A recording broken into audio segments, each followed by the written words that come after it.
I lose the signal, it's okay, I've got a screen holder. Okay.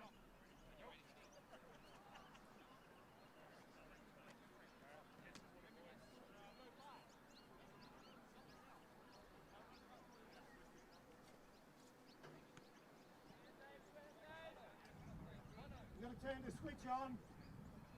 Done. Testing 1, 2. Now it is. Testing 1. Bring up the two right ones. Phil. Testing 1, 2. Testing 1, 2. 1, 2. Sibilance. Check. 1, 2. Sibilance. Check. 1, 2. Test 1, 2, 3. 1. You have syphilis. Sibilance. 1, 2.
Okay, you should have your back. Yep.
Yes, hang on.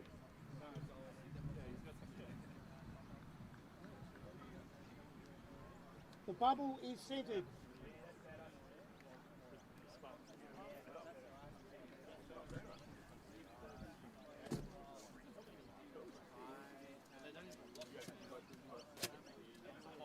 Other time I could always get my hands.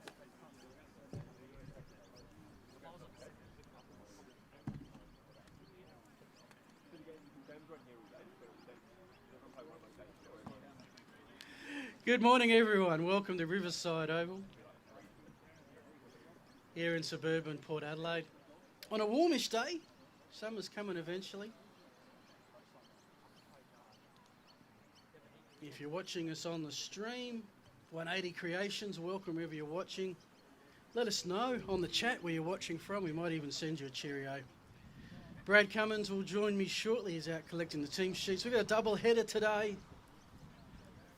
The Hogs and the Eagles, what I like to call the Brain Bowl, the two university rep teams, Adelaide Uni, UniSA. We'll be going at it very shortly. 3 o'clock it'll be the Chiefs and the Spartans. Week 6 of 9.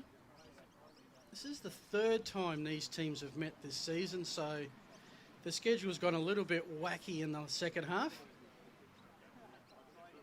Hogs have won both times this year, but the Eagles do have a record of occasionally getting to their elder university brethren. Did beat the Hogs last year in the regular season, the Hogs' only loss, and did lead early days in their last encounter. Adelaide Uni, the dynasty of dynasties, undefeated again this season. 5 from 5.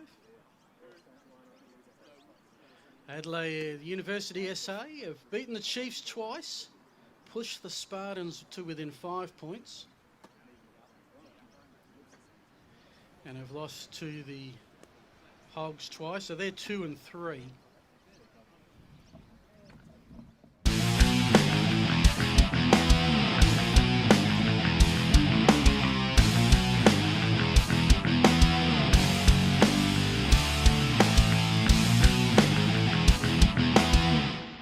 December 11, the Great Southern Bowl.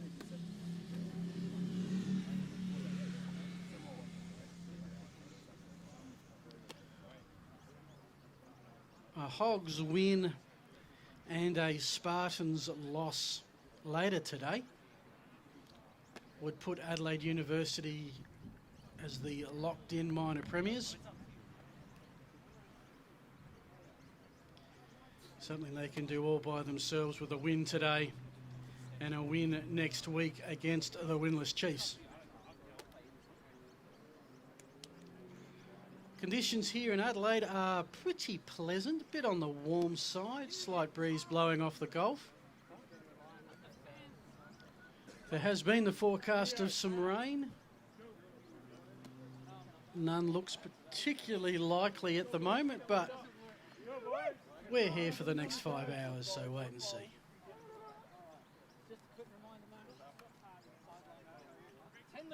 For those watching on the stream, this commentary is also going out over the PA here at the ground, so it's not going to be quite your full-on TV broadcast.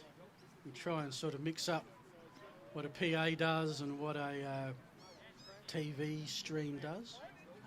Find a happy medium.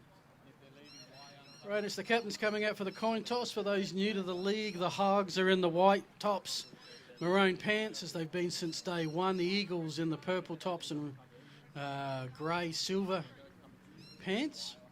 Sorting out the coin toss. Who's going to win and defer to the second half?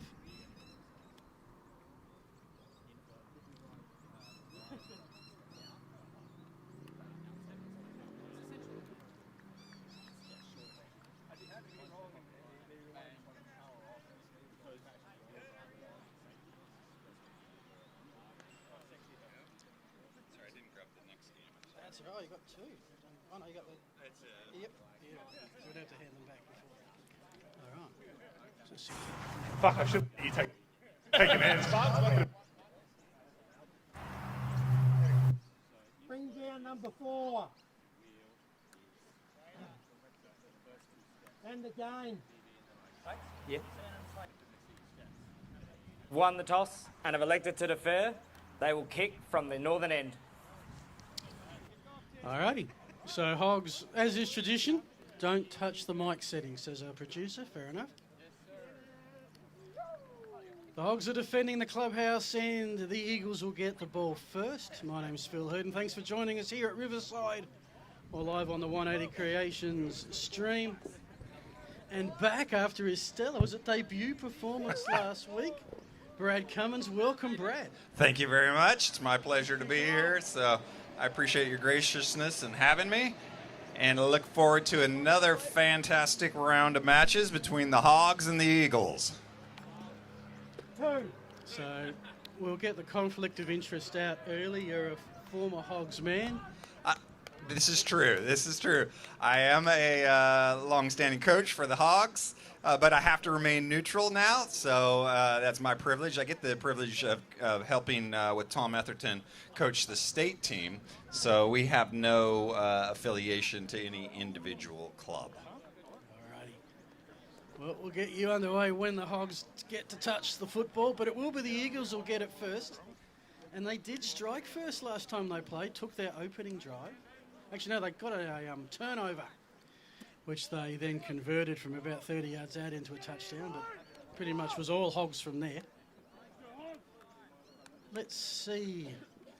Both teams look playoff bound, might meet come grand final day. Let's see what happens.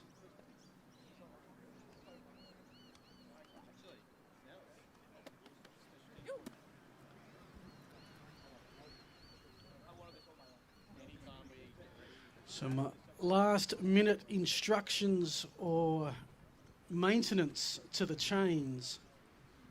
By the looks, very important part of a game of American football. Absolutely. You'll notice that the Eagles have a little different front wall in the sense that they only have 4 players. It's traditional to have 5. So they obviously are doing that for specific return reasons. So they've sort of got 2 deep returners and 1 semi-deep returner, just in case the kick goes a little awry. That said, Mitch Olive is the kicker, and he's probably the most consistent, given the number of touchdowns the Hogs score. He gets a lot of practice, and is one of the more consistent kickers. But you never know, one might just drop short. You're absolutely right. The end zone is Mitch's friend. He likes it when he's a receiver, and he seems to do a good job of putting it in the end zone as a kicker as well.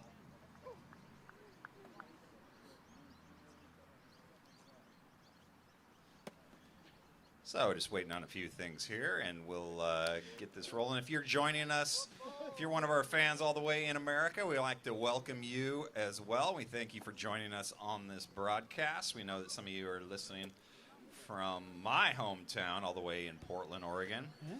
So wherever you are from, wherever you may be, welcome to Adelaide. Well, it's 6:30 p.m. in Oregon. We're in prime time. Yes, exactly. Well, whenever I'm on the airways, it's prime time, Phil. Thank you very much.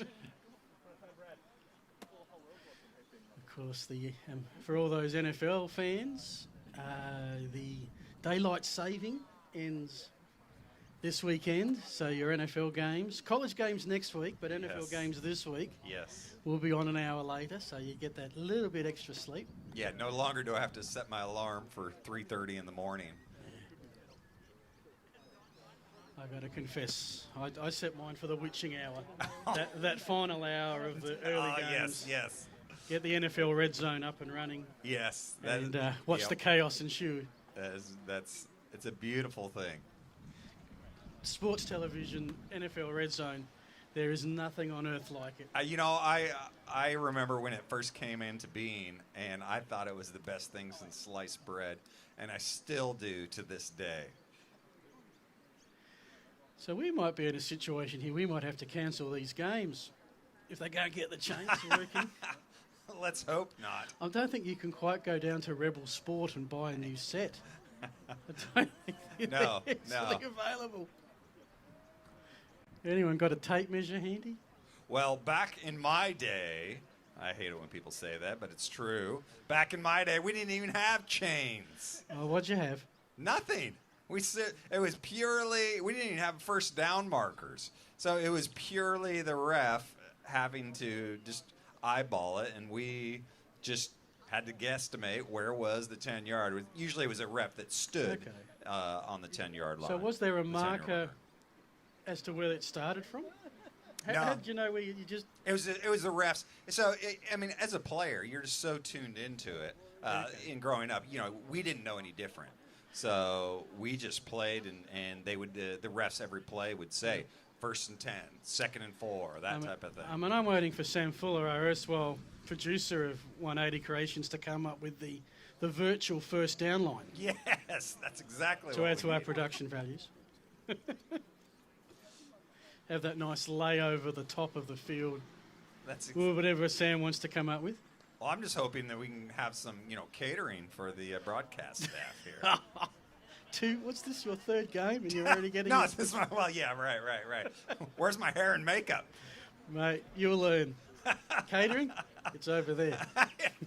Speaking of which, if you are hungry, if you want a sausage, please head over on the other side of the field and go to the scouts area and pick yourself up a little sausage, something to nibble on. So I guarantee you it will satisfy your hunger. And it's good value. So we'd like to thank the Scouts, the Sea Scouts, for coming out and contributing. They've And come we're all the very way grateful. from Taparoo. Yeah. Where is Taparoo? Taparoo? Yeah. Near Inaloo? No. It's basically follow this railway line to the left. Yeah. It heads up to the north and about 4 stops. Okay. I reckon That's you'll get helpful. to Taparoo. Thank you. You're the first person that's actually given me clear directions like that instead of trying to tell me all these crazy names and stuff. I love Adelaide. I've been here for 7 years now, but I still can't find my way out of a paper bag in the city. And Adelaide is of all the cities in Australia, Adelaide is so geographic. Yes. Like everything's in squares. Yes, it's a grid system. It is. Yeah. So if Yeah. you get lost here, I don't see you in Brisbane where everything's one way. Trust Go me. to our Queensland friends. Yeah. It's not Adelaide's fault. I just can't find my way anywhere. So my best friend was been Google Maps. So apologies for our aimless chatter. We are having a bit of a conference over by where the chain crew are. I can only assume that something is amiss with the chain. Yeah.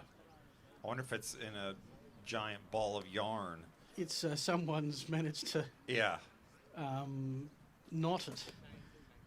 And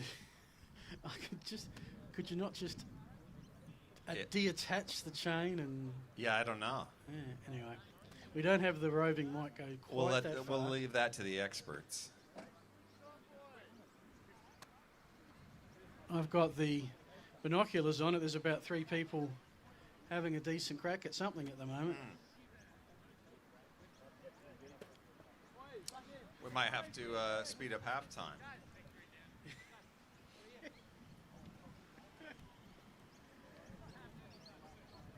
Yeah, well, Brad, if it was cricket, they could call lunch early, but not to be. I'd be happy with drinks, but... Over the years, I haven't seen too many games. I'm trying to think of games that have ended prematurely. Sometimes injuries have done that. Yeah. If it's a serious injury and you're going to take your time. I don't think we've had too many weather ones. We used to play in all sorts of terrible heat back in the day. Now there's heat policies and you just don't get out on the park in the first place. There was a 43-degree day. I think it was Hogs and Spartans played. Hogs and Oilers maybe played a game. It was lucky for me. I was under the shade with, Yeah. I was, as a player, I would much rather play in 0-degree temperature than 40-degree temperature. There's something about the heat. It just saps it out of you. Yeah. Well, you can imagine if you were a Spartans player, you got the black helmet, the black jersey, the black pants. Yeah. Great weight loss program. Yeah, exactly. So, Brad, you, besides being commentator extraordinaire, as we've discovered in recent weeks, you're also on the Gridiron SA board. I am. And you are, the director of football? Football development, yep. Okay. Yep. Mm-hmm. So we're just trying to improve the quality of football across the league and just expose more people to it. So we really want to see coaches get better. Luckily, we've got some really fantastic coaches. Pat Carroll being one of the most amazing coaches that this league has ever seen. So we're grateful for his. Well, he's also got probably the most successful coach in all the Gridiron SA history on his left shoulder. Not a bad gentleman right there. Mr. Liebrance is a little bit of a legend around this parts. And if you're a coach right now, you've done your pre-season and, your pre-game, and you obviously timed it to the second. Yes. And now we're quarter past, and what do? You just... You just try and you keep the, I was going to say you try and keep the guys cool and out of the sun, but that's not really possible here right now. But yeah, you can see some of them, they got their helmets off. You just want them to stay loose, stay relaxed. I don't think, unless this stretches on into an extremely long time, which I can't see that happening. I don't think it'll be too much of a factor. But there's not a whole lot you can do. You're right, though, in terms of, so I coach from the better part of, for all of my time with Tom Etherton. We called him the spreadsheet king. And stats. Yes. Well, he loved his spreadsheet, and he would time everything, like you said, down to the minute. So something like this, he'd be pulling his hair out. But I think these guys will adapt and overcome. Yeah. That's one of the things about this league that I think has impressed me so much is the resiliency and the resourcefulness of the players and the ancillary staff. And I think some of the Aussie sports are more requiring that ability to adapt quickly. Aussie rules football is the obvious one. That ball can bounce either way. Yes. We saw Michael Dixon for the Seahawks a couple of weeks ago. Yes. Get a punt blocked and just did what any Aussie rules player would do. Went and got the ball and kicked it again. Yes, Americans were going nuts over that. Absolutely. Like, he can't do that. We just did. Right. And so this, okay, we'll just wait. We'll be ready when we're ready. That's exactly right. I think some of it lends itself to that general Australian attitude of, she'll be right. She'll be right. You forgot that, mate. She'll be right, mate, at the end of it. Okay, all right. Yeah, like I say, I've been here 7 years, and I've started to pick up some of the Australian vernacular, and my kids hate it, though. They say, Dad, you're not Aussie. Don't try and sound like one. Oh, well, I've had some fun over the years. I've managed to call the Grand Slam of American sports. Okay, wow. Started with American football, called baseball, basketball, and even a little bit of ice hockey. Beautiful. So I'm used to sometimes educating my American, or in ice hockey's case, Canadian friends. Yes. On some Aussie specialties. Oh yeah, there's a lot. Well, hopefully you and I can share a little bit because I'm not from the South, but for whatever reason I've got a little bit of a twang. And I've managed to pick up a few Southern sayings here and there. So we're still waiting to see what's eventuating. No one around the chain marker is showing like they've given up. They're still working on it. Yeah. Fastidiously. I might have to go 60 minutes and do a little investigation here for a second. Great. I'll give you a mic. Yeah. Oh, broken Brad. I'll give you a mic. So Brad's going to get a mobile mic. We're going to report live from the scene very shortly.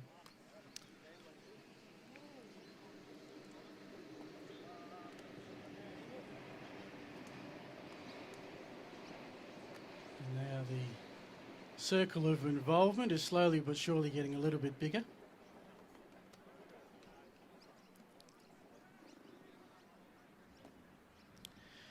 As mentioned, week 6, Gridiron SA. We have weeks 7, 8 and 9 to follow, which will be Saturday double headers here at Riverside, and then that'll be it. 9-game regular season. 3 round robin series deemed to be enough. And then it's playoff time, and kind of like it in a comp without a lot of teams, that if you win the minor premiership, you get a berth straight in the bowl game. Quite often you do see in other sports the best team through the year not even getting to the championship game. All right, well, I've done my best. I've done my best Walter Cronkite, and I have discovered that yes, in fact, you were right. It is just it's a big old ball of wires that have all been tangled up. So they're over there with screwdrivers and pliers, and they're trying to fix it as we speak. Well, I mean, we run on a 90-yard field. Could we run on a 9-yard chain? Yeah. Well, exactly. Yeah, right. 9 yard and have maybe the length of one guy's foot. First down and 10 1/4 or 9 1/4 or something. Because at the end of it, I'm not sure. Yeah. Look, you want to be 10 yards. You want it to be perfect. But you also actually want to play the game at some point. So we've got the wireless mic set up for you. Great work by Sam, 180 Creations producer, and we'll...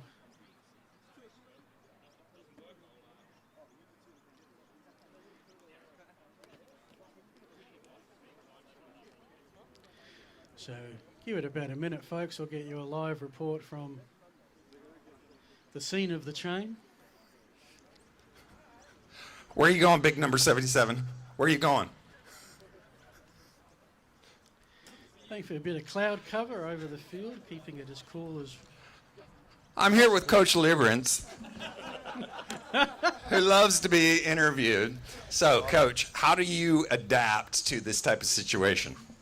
Well, you just got to look to keep all the players focused, and we're going to take our time when we want to enter the field, because since the referees can't organize things to be ready, I'll be ready when I'm good and ready. All right, well, you heard it there from Coach Liberance. So we've got some little issues that are happening, and we'll take care of that. We'll see what's happening.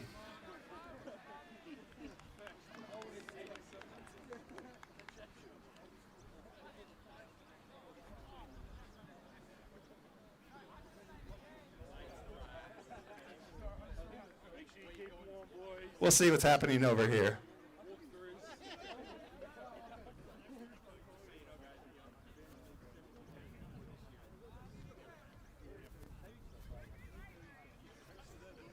And here I come. Look at that. As soon as I come over here, they've got it fixed. Hey! Can we get a round of applause? You made me walk all the way over here for nothing. My name's Brad Cummins, and I know how to fix chains. Well done, Brad. Okay, so now the Eagles are ready to go. We just need the Hogs, when Mark Leverans is ready, to get them underway. Oh, dear. As long as this league's been going for 35 years or 37 seasons or something ridiculous, we have never, ever had a game delayed 20 minutes because of a knotted chain. But hey, that's why you come out to... That's why they play the game, isn't it? For the unexpected. Or in this case, not play the game. So we have a ball game about to start. Mitch Oliver's got the ball back. Chain crew set to go, and the Eagles are ready to receive. All right. Finally some football. Welcome back, Brad. So Olive, he's sort of pooched that kick a little bit, picked up at the 16-yard line. The Eagles are going to head back down towards their sideline and pick up some speed, and that's going to be around just short of midfield. I believe that was that Olive who brought him down? Always good when you, look, it happens. Kicker making a tackle again. It's a rarity in the States. Happens every third play here. Yes. Ronaldo Gargiano with the run back, and Brad, it's first down Eagles.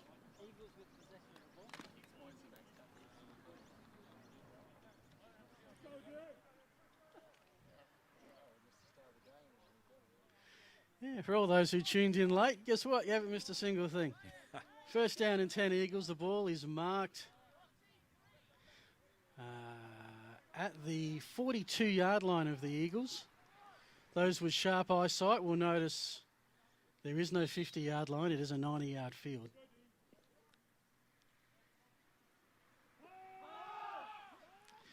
And on the first down play, the Eagles go to the air, as you'd expect Eagles to do.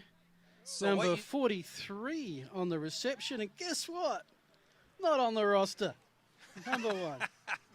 So what you saw there, you saw 15 Theo Ashley knock him down. He didn't. It was not a textbook tackle. He did not wrap up at all. So it makes me wonder if there's potentially something wrong with him. Gain of 6. They're going to go to their main running back. He takes off behind the tent, Gargiano, and that is enough for a first down. Gain of 7, and the chains are on the move. Just keep them apart. Don't cross the chains. What you saw on that last play was just a microcosm of what happened all game last week with Ronaldo just running all over the opposition. We'll see if that happens this week. So 2 plays. Eagles offense starting here. That's a tip drill. Could have been caught by one of 6 people. In the end, no one could get there. First incomplete pass of the day. 2nd and 10 from the about the 24. When you're on defense, you practice those tip drills. Obviously, the Hogs could not take advantage of it on that play.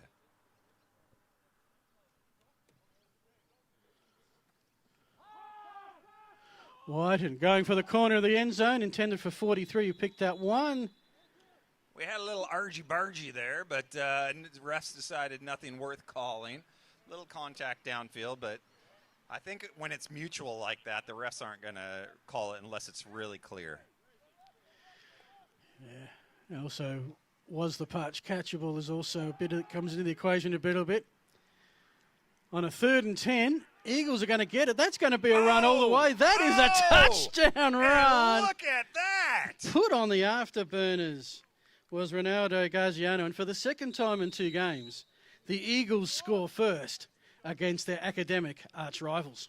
That man just simply outran the defense like a hot knife through warm butter. He did not waste a step. He just picked it up where he left off from last week. How often do you see that? 3rd and 10, a traditional passing, and you run the ball. Eagles going for the 1-point kick, which has the height. And I believe is good. Slightly blindsided right under the goalpost here. But the Eagles are celebrating, and I reckon that's good enough for me. And so they should. I mean, they just took the ball and marched down the field like it was nothing. That was an impressive Eagles drive. 47 yards, 5 plays. Couple of first downs along the way.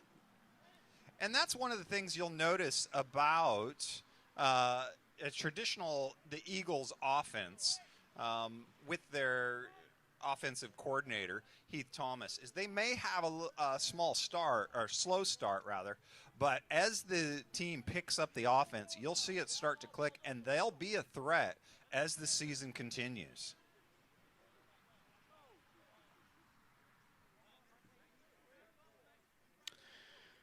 So one of the downsides, I guess, to winning the toss and deferring is sometimes by the time you get the ball, you can be down by a touchdown. Won't be any panic stations by any means at the Hogs bench. Means, hey, we're going to have a game today. Yeah, absolutely.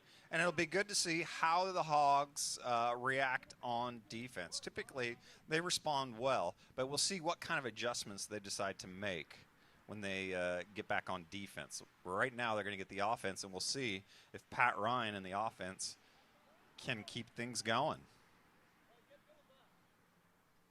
Looks like we have an injured Hog on the sideline that we got to move away from the sideline just for safety concerns. 46. Hang on, no, hold that. 45. Big Dylan Capaldi, rookie running back. Played for the state team, but this is his first league season, and I know he's dealt with a little bit of knee injuries. Your call. Good luck. Hogs get the ball, bring it out right side. Looks like it's about to the 20-yard line. 1st and 10, Hog ball.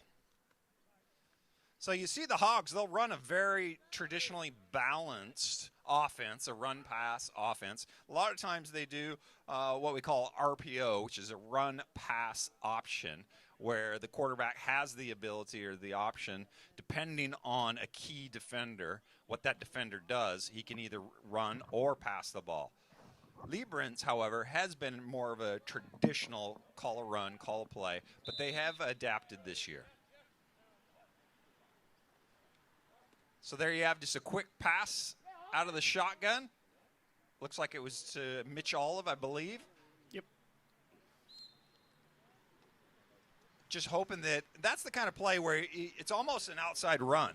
They just get the ball out so quick, and they're hoping that he breaks a tackle and can move the ball. Number 88 for the Eagles, Abdul Qadir Jarul, who was the extra point kicker, by the way, credited with the tackle. Hey, and already it's an improvement over last week in Abdul's kicking. So kudos to him.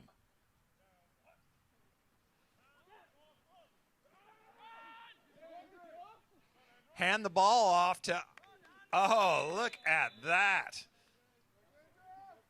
Well done to him. And hand the ball off to Andrew. And Andrew takes it all the way up the gut for a first down. Looked like there was a little miscommunication on that play, unless it was a design draw. You saw Pat kind of look to the right, and then hand the ball off to Andrew. I think there was some miscommunication on that one.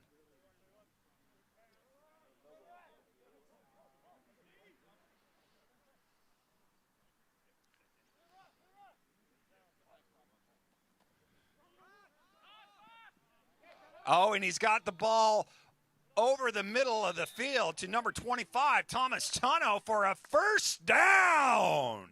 Hogs, look at that. So, again, that was just a perfect example. If he put the ball in the running back's belly, or breadbasket as the old school would call it, and it freezes those linebackers, and then but the quarterback keeps his eyes up, and from there, he decides he can either give the ball off or he throw it. And in that case, he threw it to Thomas Tunno over the middle.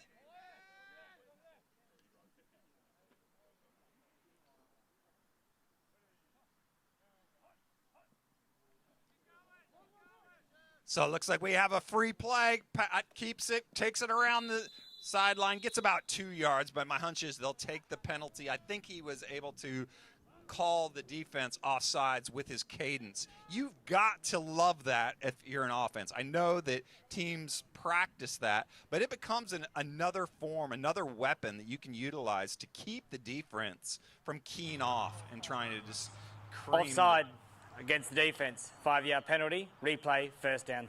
There you go. So it'll be 1st and 5 from about the 27-yard line.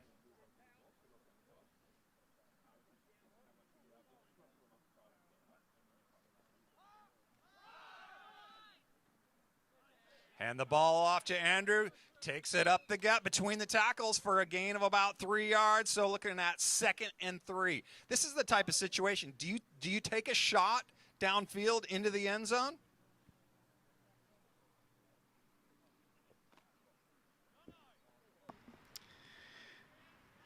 You get the feeling usually they'll just run a few plays, bring those linebackers up, and then, yeah. And that's the beauty of the Hogs, why they've been so good for so long. Their offense is beautifully balanced. 2nd and 2. Ryan gives the ball off to Andrew around the right tackle. Breaks 1, breaks 2, gets it all the way down to about the 17-yard line for a first down. Hogs.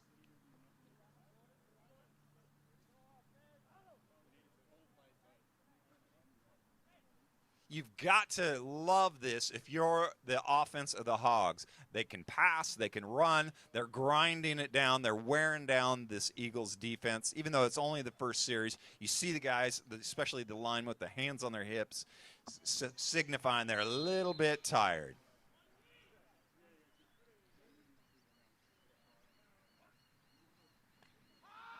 Pat Ryan looks, man, wide open in the middle of the field. Touchdown, Hogs! Number 25, Thomas Tunno with the touchdown. 58-yard drive in 7 plays, and it's now a 1-point football game with the conversion to come. We've got ourselves a ball game here, folks. Both teams saying, try and stop me.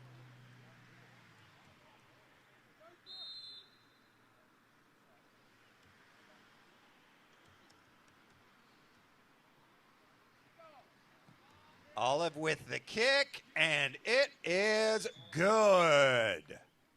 There you go, Mitch Olive with the extra point. Not only was he the offensive player of the season last year for the league, but he also is probably the most consistent kicker in the league that we've had in a long time. Yep, and over the years, there's been championships won or lost on grand final day through what you do after your touchdowns. You got a kicker. If you get the opportunity to occasionally, and it's rare, you talk about improving football, get more field goals. Yes. This is the league where we have more safeties than field goals. Yes, exactly. And safeties are rare. So that gives you an indicator of how many field goals we do have. There has been seasons when, like I said, I've been here for the past 5 or 6 years, when I have seen some quality kickers. And I'm surprised, actually, that there's not more quality kicking, given the fact that Aussies are so adept at kicking the ball. Granted, it's more of a punting kick. Yeah, I think it's because the kicking is not just the kicker. It's having all 11 in sync, perfect for those couple of seconds. And it's just not the practice time or the regularity to develop that. As that kick is into the end zone, as you said, something that Olive loves to do will be a touchback. Eagles ball from the 20. Hey, we've been going half an hour. What have we had? We had a chain delay, a 44-yard drive, a 58-yard drive, 2 touchdowns, a tied football game. What an afternoon so far, and that's just the first half hour.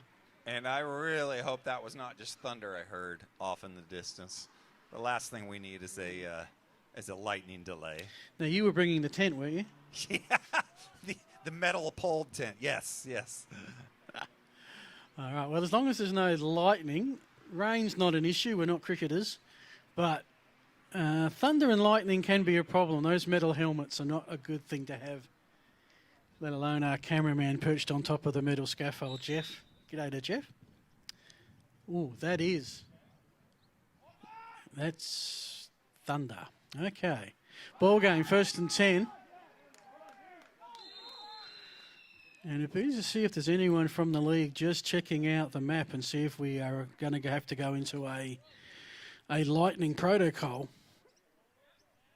As the run play gains the yard. I'll leave it with you. I'm going to bring up the map and have a look.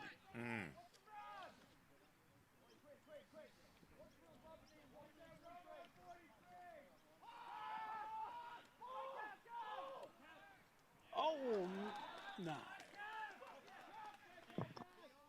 He took a shot. He had his man. It was a one-on-one situation. He could have made it, but he just could not come down with it.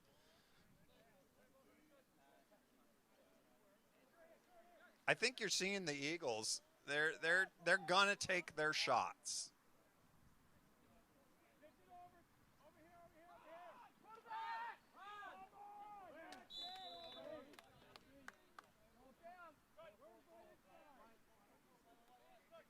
So Whitehead on this occasion keeps the ball, gains 8 yards, brings up an interesting 4th down decision there. Analytics will tell you you're inside your own 30. Doesn't matter whatever it's 4th down and you're going to punt, and that's what the Eagles are showing. Got a lot of time left in this one. They don't really want to give the Hogs easy touchdowns. Benjamin Taylor is the punter from the 29-yard line, keeps it low, going for that sideline. So if you're the Hogs, I don't know that they did anything different necessarily on that series, but the Eagles were not able to capitalize or march it at all near like they did on that first one. Well, the wind is picking up. I can't get the radar up on my phone, but they're saying the forecast is 80% chance of rain. So originally it was supposed to burn off by now, but it looks late in coming. So let's hope it skirts around us and not through us. But you can definitely feel the wind starting to pick up here a little bit. 1st and 10, Hogs ball, midfield. And there you go. You have it again. Pat Ryan fakes the pass. It's a fumble. On the ball's on the ground on the left side. Do the Eagles have it? And they do. Turnover. If you're the Eagles, you are ecstatic. That's worth about 3 first downs right there. And look at that. They've got the ball past midfield. 1st and 10. Well, the punt was only 22 yards, but on the next play, the fumble. So you're right, Eagles are back in Hogs territory. First turnover of the game. Let's see if they can take that and convert into some points. Well, now, folks, it is quite possible. And there's an interception. So, and you do see this occasionally in this league where one turnover is quickly followed by another. It's a really giving and sharing league. Yeah. You want the ball? No, you have the ball. So Hogs get it back. And just a heads up, folks, that we may be going off air at some point shortly if this... Yeah. We're not going to hang around to tell you about it. We're just going to go off air and put the tarps on. So if that happens, apologies. Look at that. I mean, I don't know how you respond because it's such momentum shift one way or the other, back and forth. It's like a yo-yo. So you have to. That comes down to coaching. You got to keep these guys engaged. Quick pass around the left side. Like I said, it's almost that outside run, hoping that he breaks a tackle. What you're seeing there. 82. Number 82, Jack Maggetto.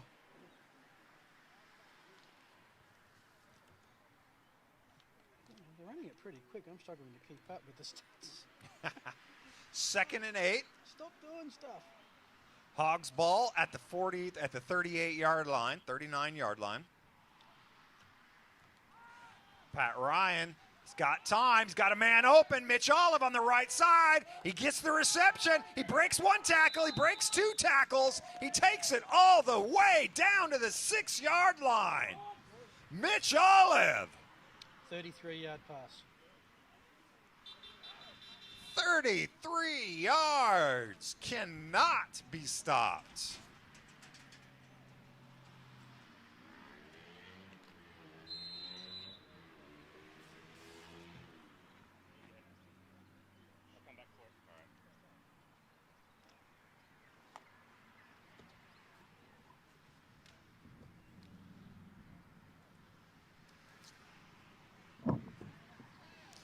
Alrighty, 1st down and 10, and that thunder is getting just a tad louder. 1st and goal from the 5.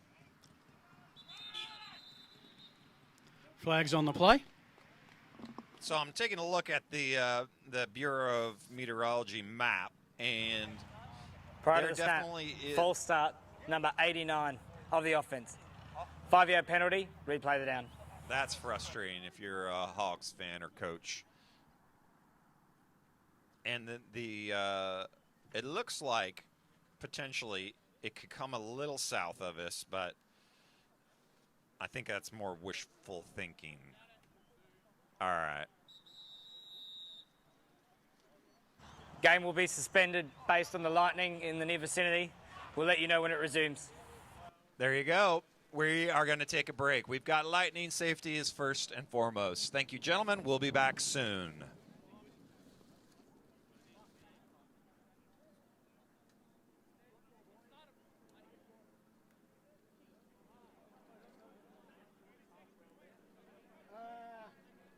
I've got some more in the boot of the car. Probably just across the back is probably where we're going to need that.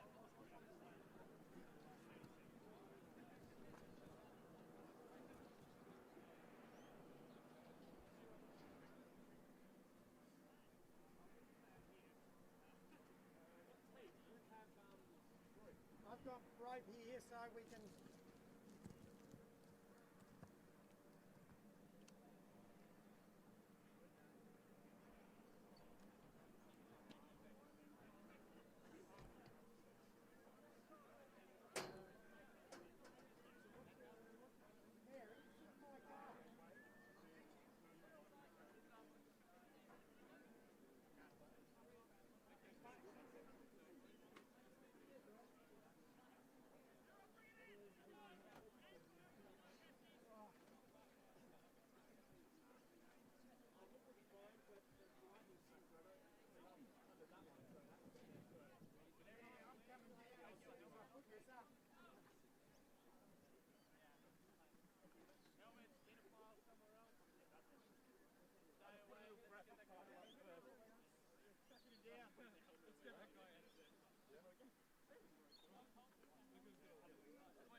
get this across the back, I'm down.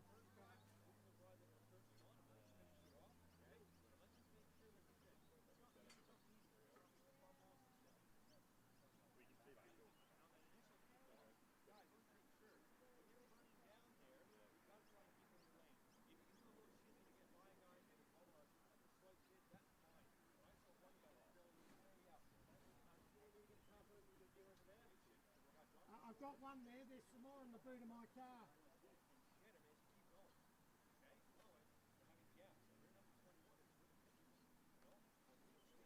Just open the front door, there's a button down the right hand side in the, no, on the side wall of the car.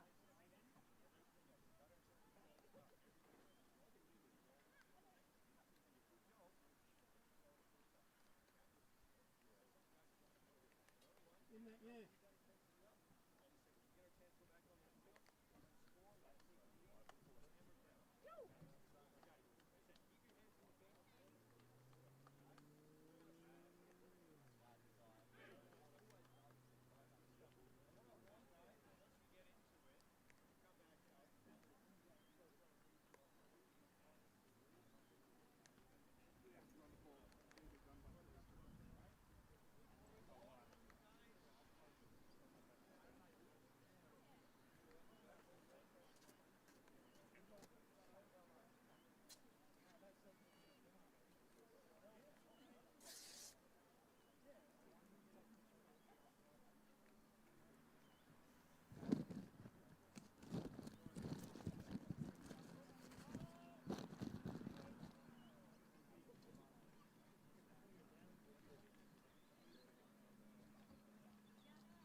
gorgeous couple of games, and the trigger was sort of faster. Riverview. Yeah, I've never had that. I've never had that incident. I used to see. Yes.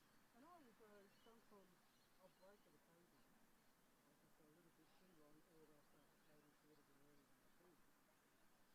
But what would happen with Nick, unfortunately, he would send out, oh, Phil's taking a break, my turn to talk. Yeah. Yeah. That's what he would call 75% of one game.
Let's go, boys. No. All right, boys, get out there, get warmed up.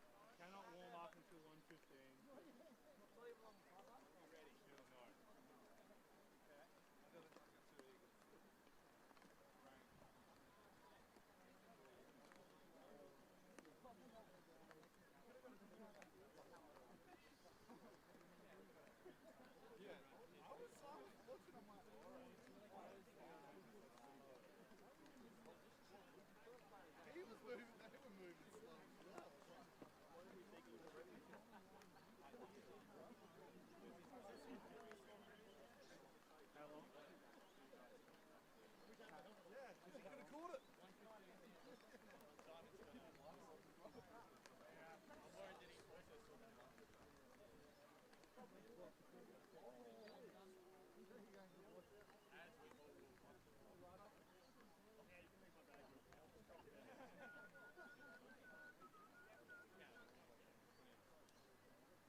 Test 1.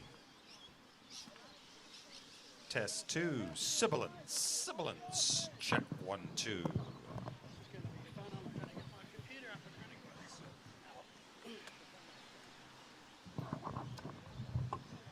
Welcome back, folks. Thanks for your patience, both here at Riverside and with the stream. We left you with the Hogs in possession, a 7-7 ball game late in the first quarter. And the Hogs facing first and goal at the 10.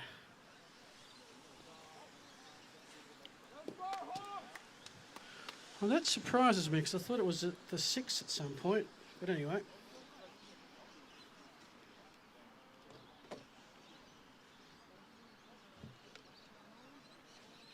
It's going to be a point where I'm going to...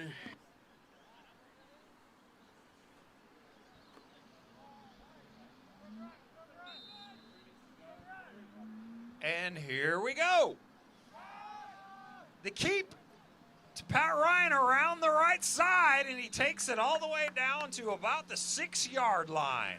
So we're going to have second and goal at the 6-yard line. Welcome back, everybody. So that was a first for me.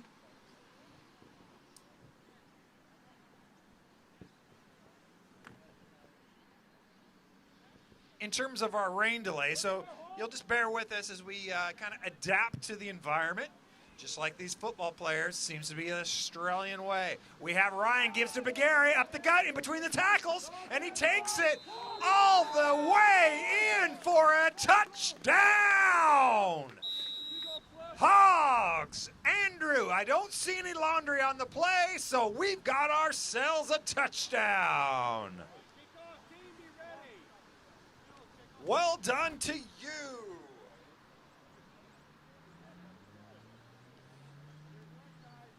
Number 13, Andrew Biggerama.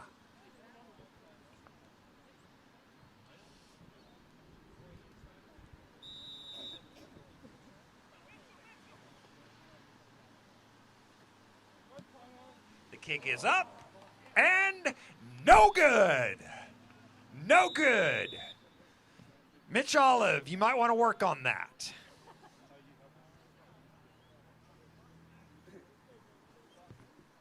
All right, so there you have it, folks. Just like that, boom, boom, boom. We've got ourselves a score, and it's now Hogs 13, Eagles 7. One of the things that you'll notice that has been one of, if not the key to the Hogs' successful campaigns over the years, is just their constant reloading of linemen. And you can see them down here on the field just talking amongst each other and strategizing. But the line play of the Hogs has just been outstanding for years and years, which really, they say the old saying is the game is won in the trenches. Well, they show it. They're showing it here. They're just dominating that line on the offensive and defensive side of the ball. We'll see if the Eagles can respond. And there's the kick. Taken by number 21. No. Yes. Number 21, Ronaldo, as he brings it up to the 31-yard line. So it will be Eagles ball. Let's see. Their last possession, they went 3 and out. So let's hope that they can respond, and we'll see if they can march down the field. We'll see what the Eagles have in store. It's always, I was talking to several of the coaches, and they've never experienced delays like this before, with first the chains and then now the lightning. So it's all new territory for the players, the coaches, and us. First down and 10 for the Eagles, trailing for the first time today by 6 at their 31-yard line. They have a little conference in the back. You have it, no, you have it, and in the end, that's a loss on the play. Gargiano will wear it. Yeah, if you want to know if something has ever happened in South Australian gridiron history, there's one bloke that you go to. One. And that's Jeff the cameraman, because he has seen just about every game over the last 33, 35 seasons. And according to Jeff, this is our first ever lightning delay. That's amazing. And it just happens to be a really good football game. It's lapped in 2. Second down for the Eagles. Got trips to the near side. And look at that, big number 77, Gavin Jones. Not only is he a stellar offensive tackle, but this season he has really been a dominant defensive tackle presence. Third down and long. Second time today the Eagles have been in third down. First time they converted. They're going to keep it on the ground. And the Hogs are about to end the play, a loss of a few. Cornered him by the Hogs sideline and did not let him get out of there. One of the first Hogs there, number 45, and he was injured early. Good to see him back, Dylan Capaldi. Fourth down and a long way to go, about 15 yards, and we are already seeing number 70 for the Eagles in Benjamin Taylor going back to punt. You can see 45, Dylan Capaldi, coming off the field limping. Does not look good. I know he's been frustrated with the knee injury over these last few weeks, so it's unfortunate there. You talk about somebody who's seen almost every football game, the cameraman. Well, another player who has seen an inordinate amount of football games is number 17, Darren Legg for the Hogs.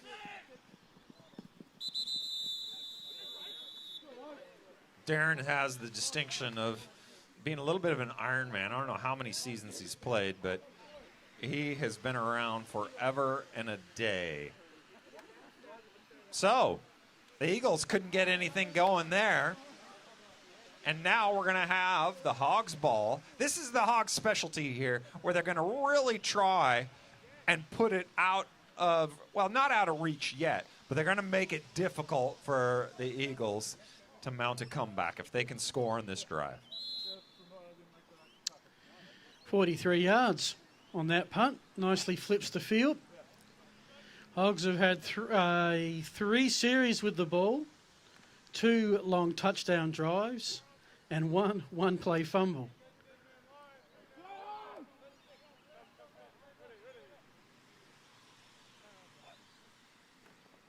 Pat Ryan, quick out pass. That's high to Mitch Olive. Great grab by Mitch Olive. Well done to you. Gain of about 5 yards, 6 yards. So he brings up a 2nd and 5, 2nd and 4. So this is the type of situation where you really... Quarter time. And there you have it. The end of the quarter. So we've been informed that they're going to go with 10-minute quarters from here on out to speed up this game. Yeah, we don't want to hurry it up too much. It's one of the better games we've seen once they've actually played some football on the field. Eagles took the opening drive 47 yards. They've gone -5 yards since. Hogs have 110 yards of offense, 37 on the ground. And Pat Ryan, unless I missed something, is 6 for 6 for 83 yards and a touchdown. And by Australian standards, that's a great quarter as a quarterback. Not just by Australian standards, by any standards. That is a great statistic. And Pat Ryan is just one of those guys that he's a quiet achiever, is what they say. He's not flashy, he's not showy. He just gets the job done, and he is so consistent.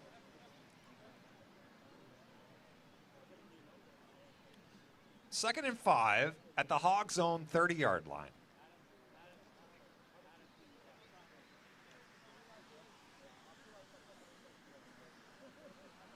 We're in a balanced formation. Pat Ryan fakes the pass, hand off to Andrew up the gut for a gain of 6 yards for an Adelaide Uni first down.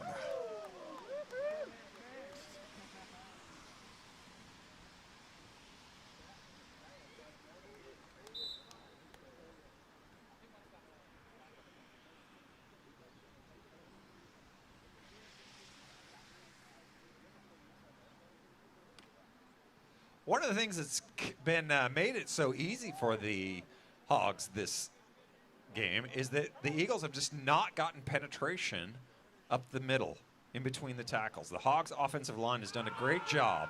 Pat Ryan looks back. It's got Mitch Olive over 2 defenders and makes the grab. Mitch Olive again with the reception. Both defenders were there. Olive was just a little bit farther downfield. Pat Ryan put it in a perfect spot, and they comes down with it. I've got the ball at around about the 28-yard line. That would make it a 32-yard pass. Again, Hogs in a balanced formation. And he gives the ball to Andrew, who takes it around the left side for a gain of about 3 or 4 yards.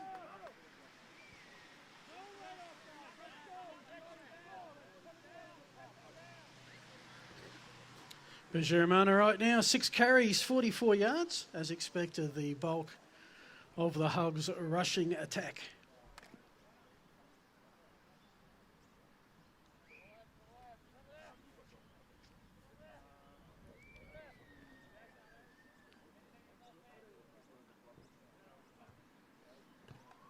The give is to Begary. No, he keeps it. Ryan tries to throw the pass over the middle, and that was shut down. Nobody there. So it looks like the Eagles may have been shoring up the middle of the field and taking that option away, because we've already seen Pat Ryan complete that pass over the middle to burn the Eagles several times. So is that his first incompletion? Wow, there we go.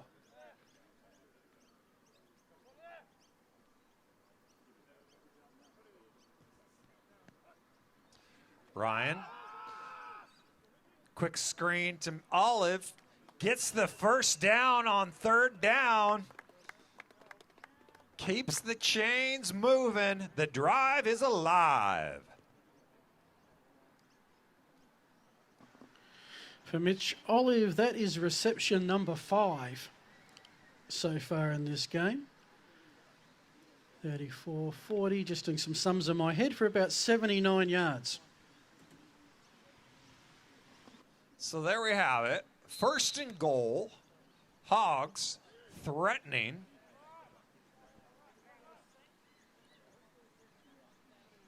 Pat Ryan, cool, calm, and collected. Takes the snap, high snap, has to roll. He's got pressure. He's brought down by a host of Eagles, including number 99, Jonathan Kermode. Now, as a statistician, that's always a dilemma of a play. Was that a run or a sack? Yeah, great So I think question. that was a run. I think he was off. Well, he got outside the tackle box, and it looked like he tucked it, so I would call that a run. It was a bad run, but it was a run. Statisticians hate subjective stuff. As Bergermana, he looks like he could run all the way to Outer Harbour this afternoon. Unstoppable. That man is slicker than owl poop. He just gets up the gut like you wouldn't believe.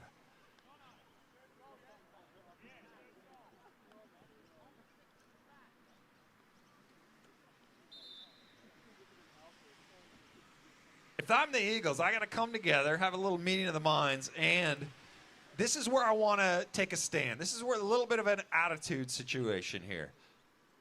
3rd down. If they can get a stop here, that will do huge wonders for their psyche.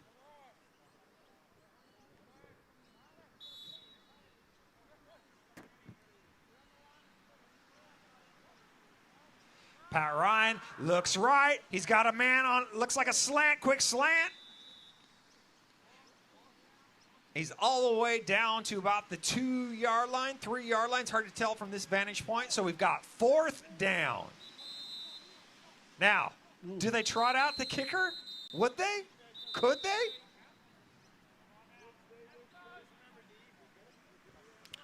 Well, this is where the missed extra point. Timeout to Adelaide University Hogs. It's their first timeout for the half. Might come into consideration again. Look, to be honest, the way that they are running the ball at the moment, averaging about 7 yards a rush, you'd be confident going for it. And then if you don't get it, then you put in the offense deep on their own goal line for the defense to force the error. I think they're. But that's the Aussie logic, because field goals are just so rare. Yeah. I think they're going to kick the field goal, though. We'll see. Just the fact that they brought in an extra lineman. Yep. Well, it's a 6-point game. So a field goal would make it 9, which Yeah. makes it 2 scores. So it's as good as a touchdown. If you go for the touchdown, you have a 12-point lead. Yeah. Possibly 13, 14. So similar value. No, they're going for it.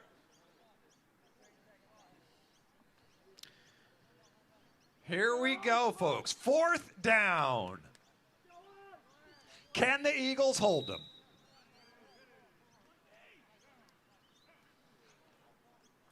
And they keep around Pat Ryan around the corner, and he is in for the touchdown.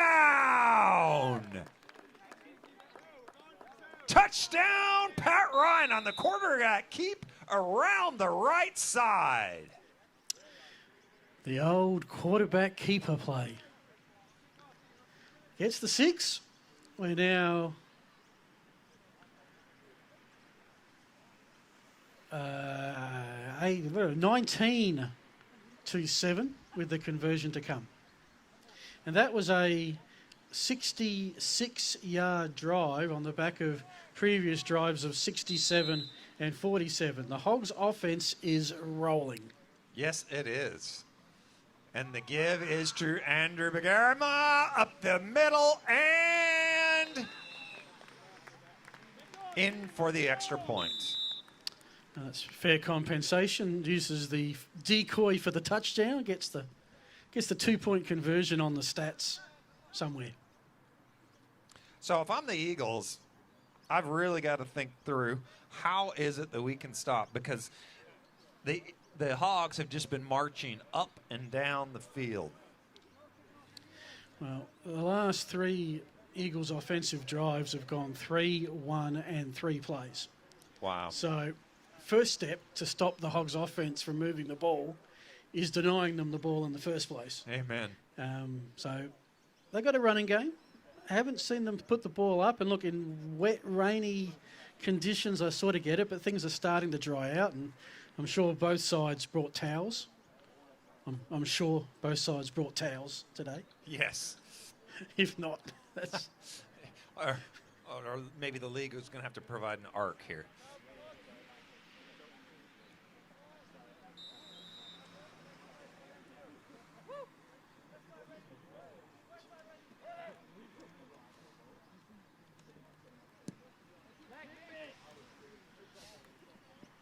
And That's it's gone out the back.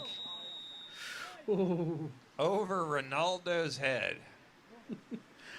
I think we're a little bit blocked here, so if you're on the stream, you've got a better view than we have. I don't think he got a hand to that, and that was where you start to worry, because that's where it becomes... you don't concede it in the end zone if you've touched it and it's gone loose. But all's good for the Eagles. They get the ball to the 20-yard line, and now as the sun breaks through Riverside, it was just like we turned the sprinklers on before the game, nice and slippery now. The Eagles' offense have had a reasonable time on the sidelines and with the break to actually think this through a bit. And they really, really need to put a drive together here.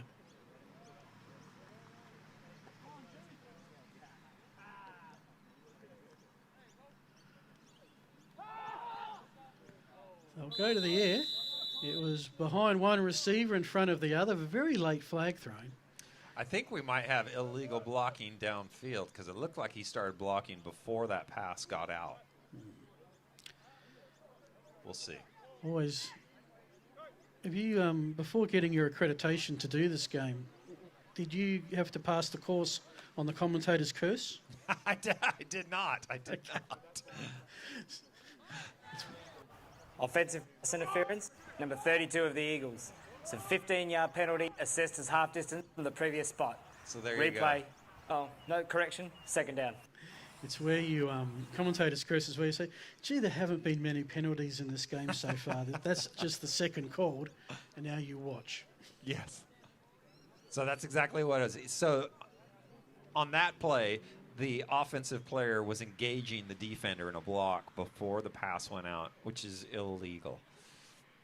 Otherwise, the only way for that to be illegal is the pass would have to have been behind the line of scrimmage.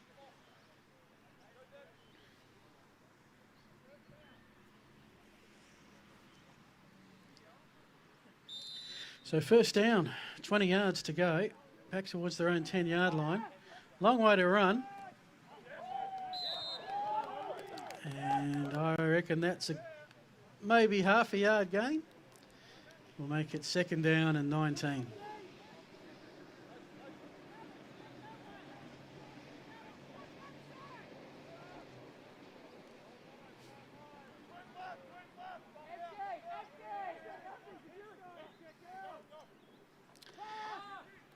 This one's to the air and incomplete is the call.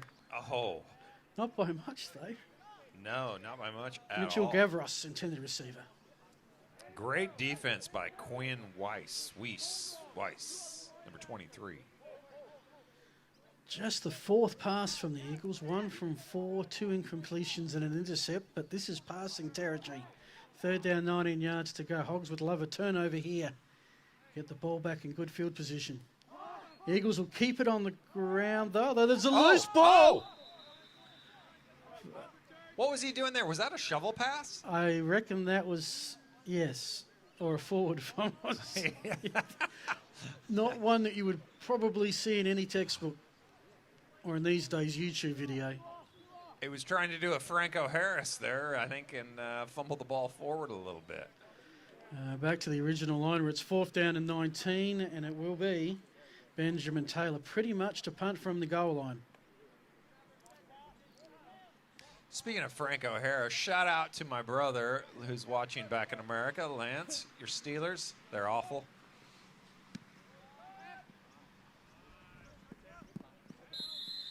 And in the circumstances, that is a pretty good kick. That was from, I'm going to say about the 14 to the Hogs 35, which is actually a 46-yard play. And even NFL, if you get a net 46-yard punt play, that's a good field flipper. Absolutely.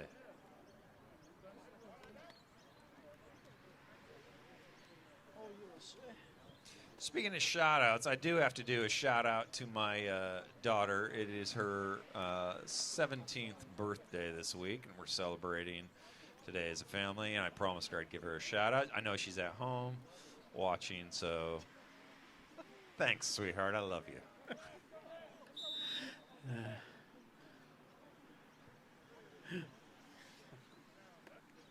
And there's Pat Ryan. The give is to Andrew. Oh, and he's grabbed by the shirt tails. Well done, number 61, Ethan. Great job not letting him turn the corner there. That's what you need. That's the kind of defensive play you need from that Eagles defensive line, which we haven't seen all game. The Hogs have been consistently getting 4 or 5 yards on those first downs. Now they're in the negative territory. So we've got 2nd and 12. Just the second negative offensive play for the Hogs today. Wow. Pat Ryan gives the ball to number 25, Thomas Tano, and he's got nowhere to go. And look at that, the Eagles are showing some spunk. Fly, Eagle, fly. 3rd down and 11. Make it 10. Just leave the light poles alone. All right, this will be a huge boost if the Eagles can stop them here.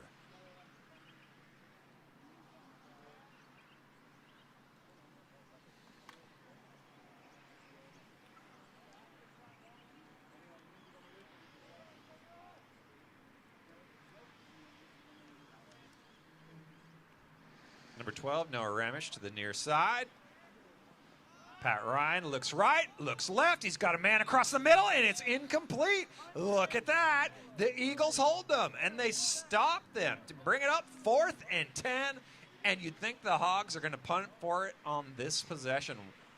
Look at that. They got the stop they so desperately needed. Well, if the Hogs do punt, it will be the first time today. It's been touchdown, fumble, touchdown, touchdown, and a first 3 and out.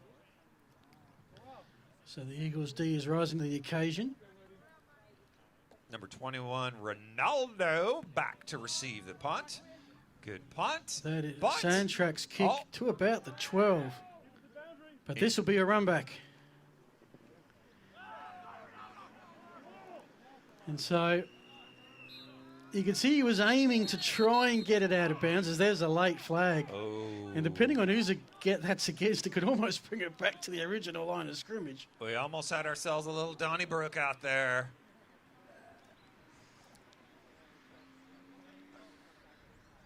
That's the problem, that when the score gets like this, the teams can start to get a little chippy, but Yeah, cooler, but it's not out of reach yet. No, you're right. Cooler heads prevailed. It's only a two-score game. 2-score game in the second quarter. Yeah.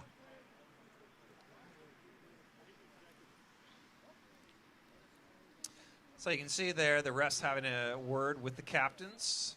77, Gavin Jones. And the head coach, player coach of the Eagles as well, I believe.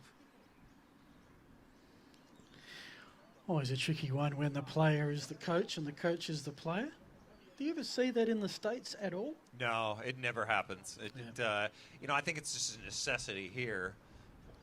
And I've seen it work. We had it for a number of years on the Eagles with Tom Etherton when he was a player coach for a few of the years. So it can work. Now, I mean, player coach is one thing. Player commentator, I'd love to see. Now that would be a new twist. That would be. I don't know. XFL, USFL's coming back. That's I could right. try that. That's right. Dead ball, unsportsmanlike conduct, 61 of the receiving team. Be 15-yard penalty assessed from the end of the run, and their first down. Third penalty of the day. They're all against the Eagles. So again, commentators' curse coming in here. Yes. The Hogs have not been penalised thus far this game. And that is one of Coach Liebrance's main emphasis is on disciplined play. He really hates penalties, and he drums that into the players. Fundamentals. Yes, absolutely.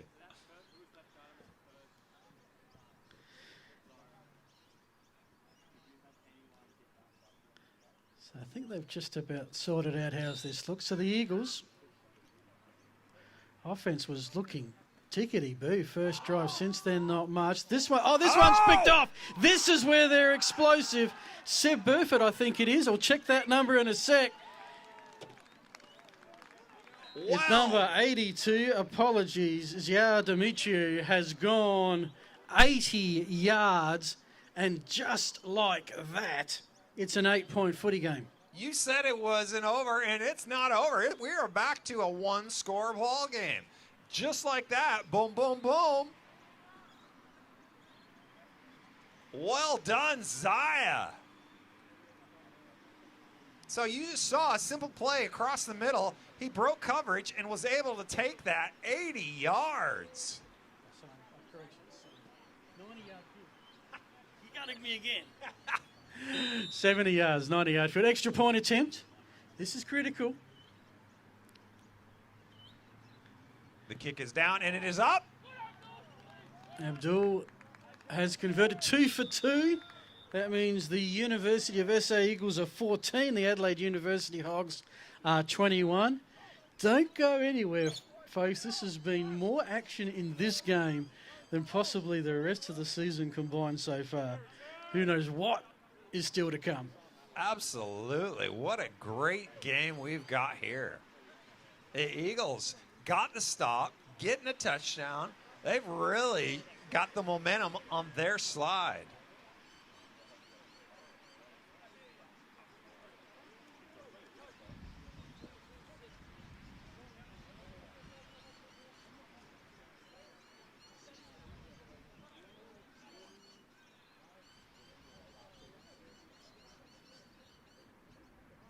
So since that lightning delay, we've had a Hog score, but things have starting to turn in the Eagles' direction. They've got to be encouraged in this second quarter as we're going to head into halftime. It's an interesting kick from number 70 on the Eagles, Benjamin Taylor. It's a little bit of an onside. It's a little bit of a long, sort of a kick that didn't quite know what it wanted to be. That was a little bit of a taint. Taint one and taint the other.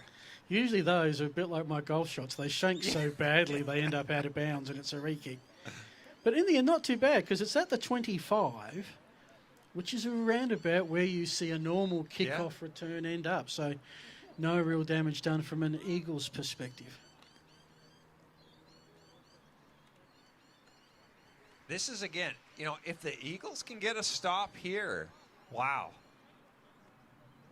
Let's look at this defensive line, see what they can do. They've got to be feeling good about themselves right now. Pat Ryan throws left again to Mitch Olive. Oh, you heard the collision. Olive, though, breaks the tackle and takes it down 8 yards, but it might be coming back. We'll see. We've got some laundry on the field. Yeah, if you had the whole league to choose from a receiver who could get you 5 yards after a catch, I'd have Mitch Olive probably their number one. Absolutely. The size, the experience, and the sheer grunt.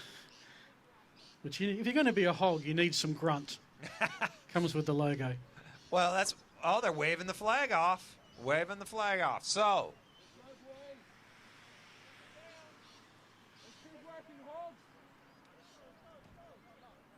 we're going to have second and short. About 4 yards to go at their own 31-yard line.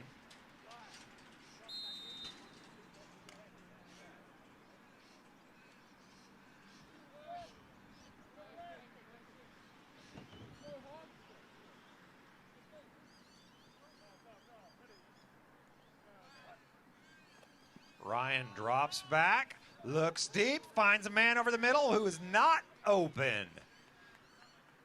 Intended for number 15, but he just overthrew him just a little bit. The Eagles have adjusted on defense and are covering up that middle much better than they were before. Intended for number 15, Theo Ashley. 2-minute warning. Got 1 minute 58 left in the half. So there you have it. 1 minute 58 left. 3rd and 5, 3rd and 4. And this becomes a very big third down play. Hogs don't get it. They'll give the Eagles to try and do something before the half. Hogs do get it. They can dig into the long play playbook. And you saw how quickly the Eagles scored on that last drive, so anything's possible. Pat Ryan keeps it, tries to go around the left side. We've got a flag on the field. It's in the backfield. It could be holding. Let's see. He scrambles for the first down on the near side. This is going to come down to the refs.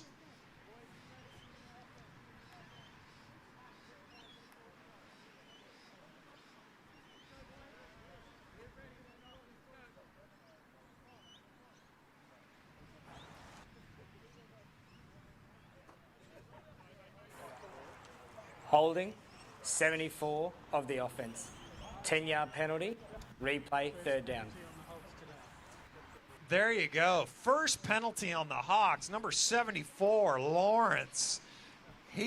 Coach is not going to be happy about that. Lawrence is a rookie offensive lineman who's come up through the Hogs system, has just played spectacularly this season, but unfortunately just got a little bit beat on that play and held. So now we've got 3rd and 14. Could be a huge, huge momentum shift here. And we've got more flags. Oh! Almost picked off. Oh, so close. Intended for number 15, Theo Ashley, but broken up by number 8, Ricky. Let's see what the laundry on the field says. Offside against the defense, number 80. Be a 5-yard penalty, replay, 3rd down. Oh. If you're an Eagle, that is frustrating. You're trying to get a little bit of a jump on the snap count. You go too early, and what turns into a 4th and 14 now is a 3rd and 9.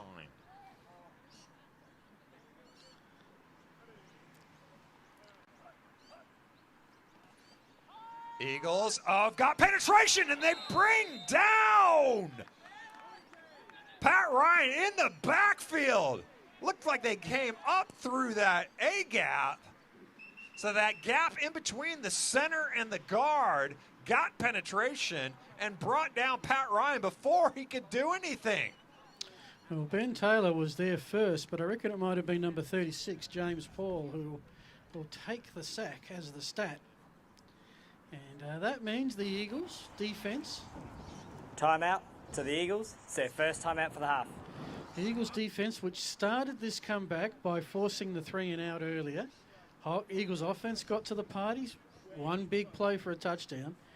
Now they're going to get the ball back, thinking, how can we tie this thing? Possibly by the halftime break. They're going to have the time to do it, and they're going to have the ball to do it. Things are decidedly in the Eagles' favor now. So this game has been a game of momentum. The Hogs had the momentum there for quite a while, but the Eagles have stolen it back.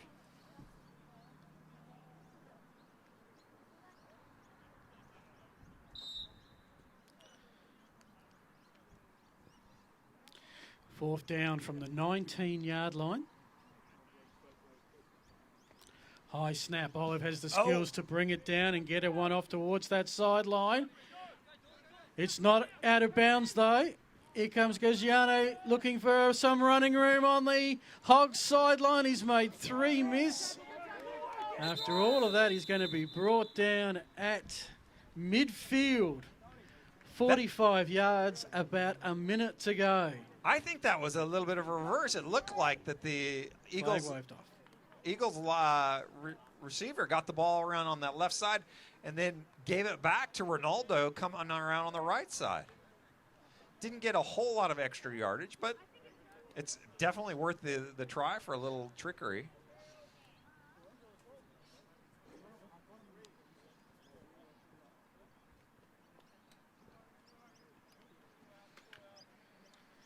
So not sure on the time. We'll keep our bionic ears at listening for anything coming from the officials who keep the clock live on the field. 1st and 10 at the 45. Eagles offense hasn't put a lot of big drives together, but they've had a few big plays. Here's Gagliano again, and he's got first down yardage. Loose ball, was he down? And the whistle says he was. And there ain't no going back to New York to check it out. So it'll be first down Eagles. Referee Gordon says down. The football was down by, so no fumble. That was just a great little give right up the gut. But to Ronaldo, such a dynamic runner.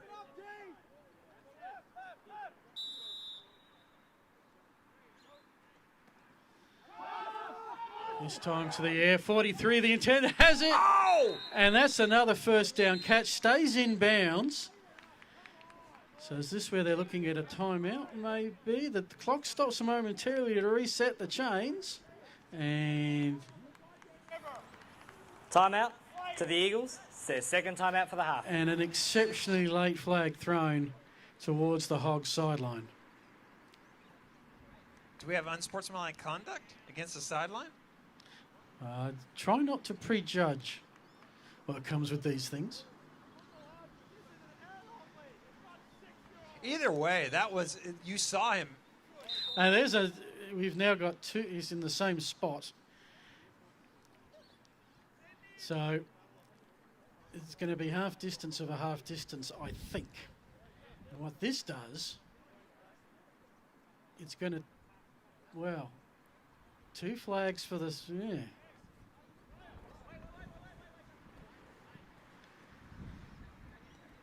Let's just let the officials sort this out, I think.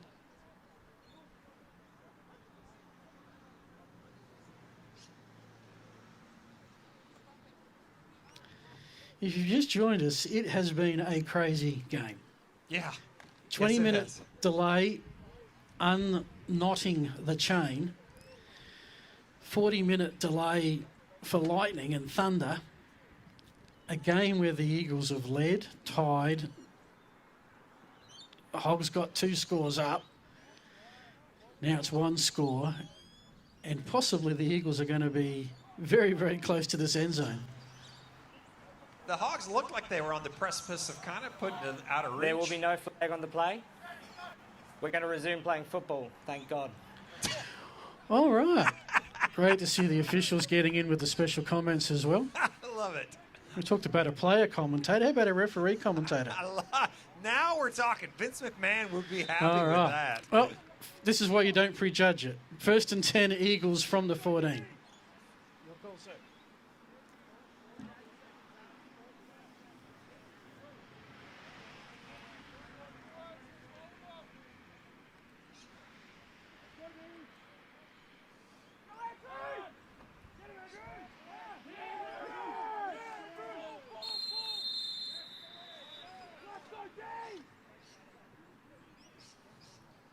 Look at that. So a whole lot of nothing happening there. Looked like it was an option around the right side with the quarterback, Jesse Whiten, giving the ball off, but no real progress was made. Timeout to the Eagles. It's their third and final timeout for the half. 32 seconds remain. All right, so now clock management becomes critical. Yeah. They need 11 yards for the first down, 16 for the touchdown, 32 seconds, no timeouts. For those that are here at Riverside or watching on the 180 Creation stream, the clock, you can stop in American football by running the ball out of bounds, incomplete pass, calling a timeout, which the Eagles can't do, or momentarily for a first down and scoring. I think I've covered them all. If you're caught in bounds with the ball, the clock keeps ticking. Which is a major factor here with 30 seconds left. Jesse Whiten in the shotgun. He's going to look to pass.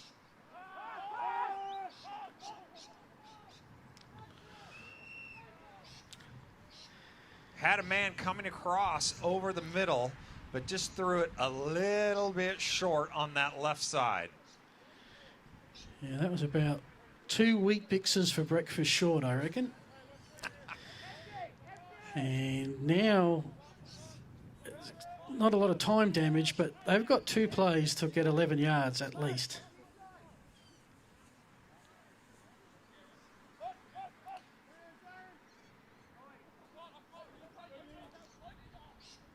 Man in motion.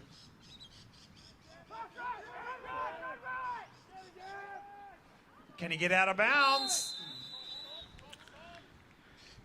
Yeah. Wyson took what the Hogs defence gave him, which wasn't a lot. Stops the clock, that's important, and now it's 4th down, and Eagles need 8 yards this play to keep the ball.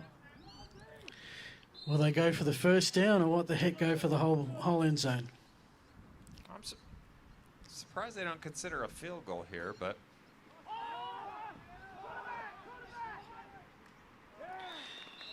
And incomplete. It goes against natural instinct to not intercept a pass on 4th down, but it is often the correct thing to do. And that's that occasion there. So heads up play number 7 for the Hogs, not to intercept. Hogs will have it. No, they won't. That's half time. Whoa! there you go. I don't know whether you joining us has had an impact, but that is the craziest half of South Australian Gridiron I have seen for quite some time. Probably be a 15-minute break, and we'll be back for more. Excellent. Good stuff.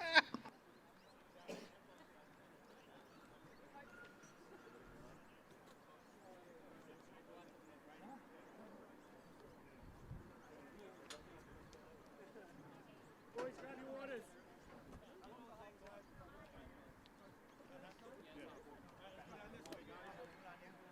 Halfway there now, boys. Halfway there.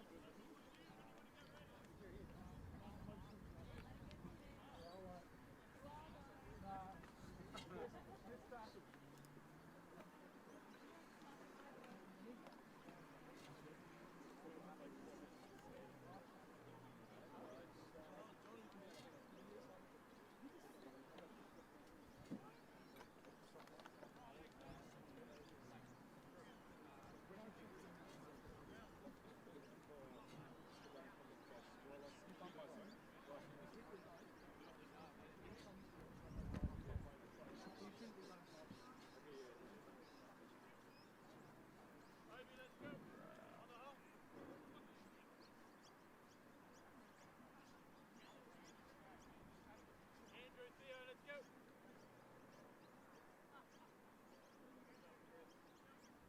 Let's go, Andrew.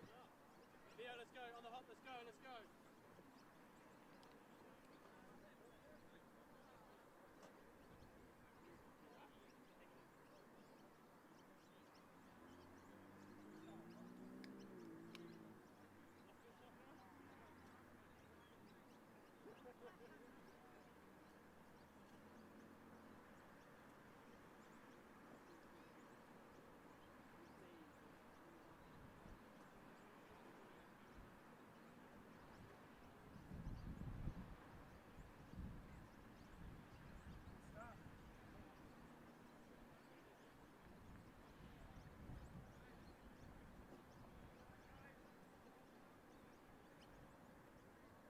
All good?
trouble finding you. She's gone this way, that way.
Return, get out there.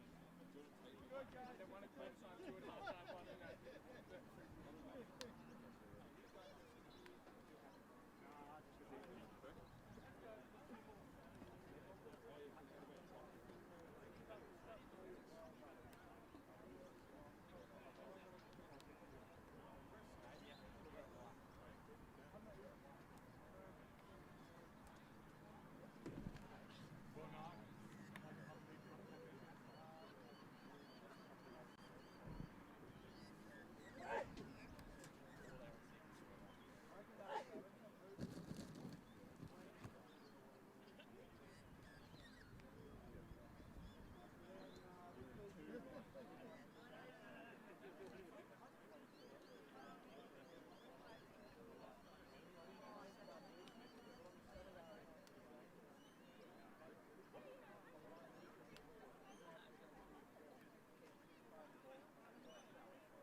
And we're back for the second half with the Eagles kickoff to the Razorbacks.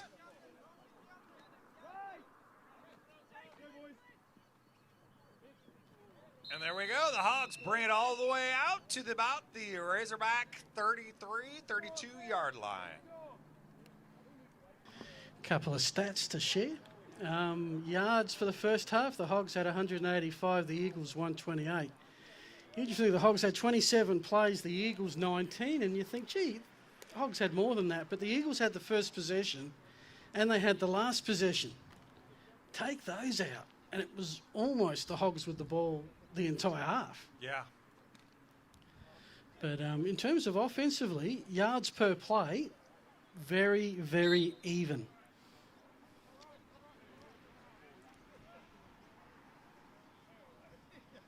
Look at that.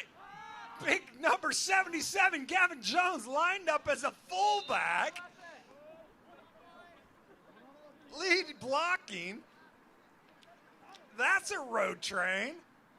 I would not want to be in front of that if I'm a defender. And it was only 5 yards, but hey, throwing something different at him.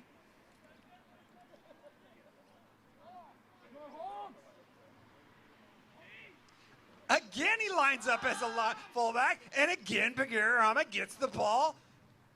And he gets, looks like another 3 yards or so. So we've got 2 yards. Okay, so we've got 3rd and 1. Woo! Zuramana 10 carries today, which for him is a light workload. 57 yards thus far. The Eagles making the stop, but looked about as confused as a fart in a fan factory back there.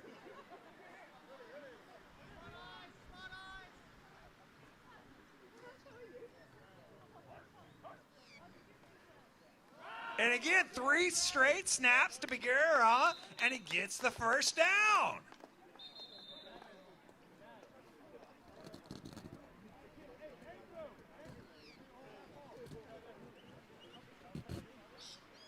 That was big. So they stop him. The Hogs keep the drive alive. The Eagles can't stop them. We've got an injured Eagle player on the field. I can't quite get a number on that one yet. Not sure if it's number 7, Sam Crummy. It is. 7. Hang on.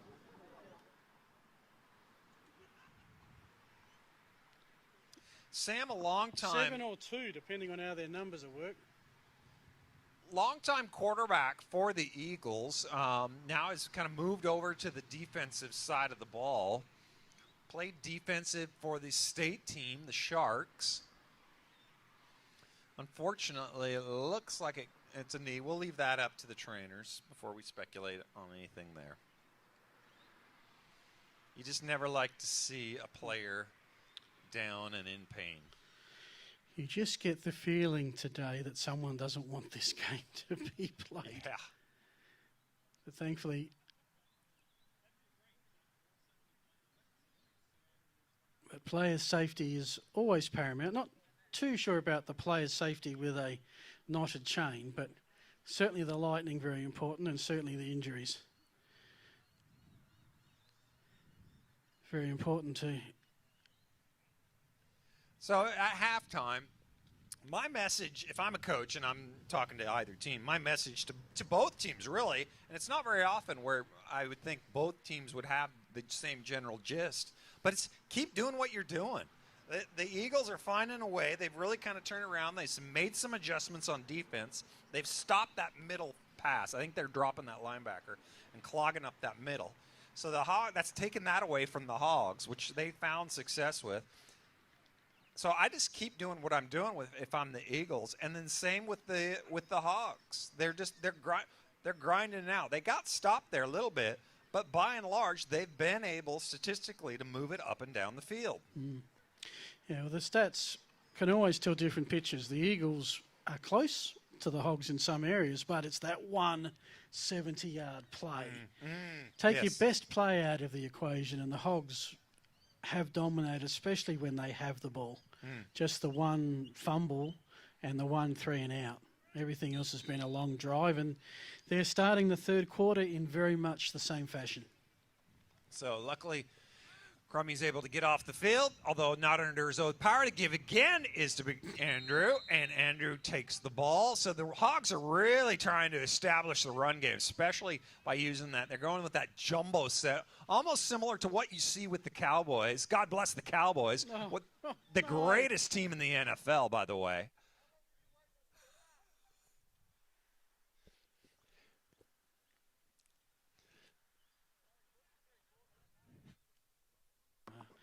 At least now we know where that southern twang came from.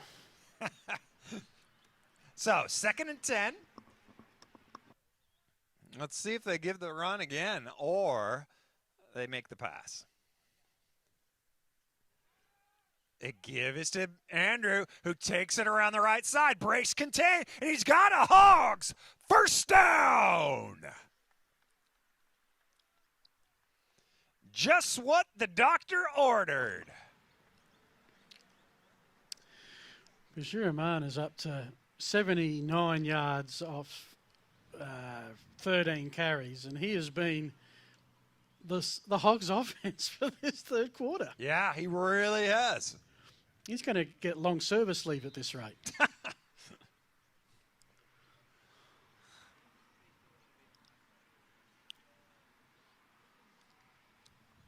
You just wonder, how long can the Hogs stick with it on the ground? They're going to grind this out. They're going to wear them down. They give it again to Andrew. Andrew again to the right side. He follows a host of blockers for looks like a gain of about 8, 9.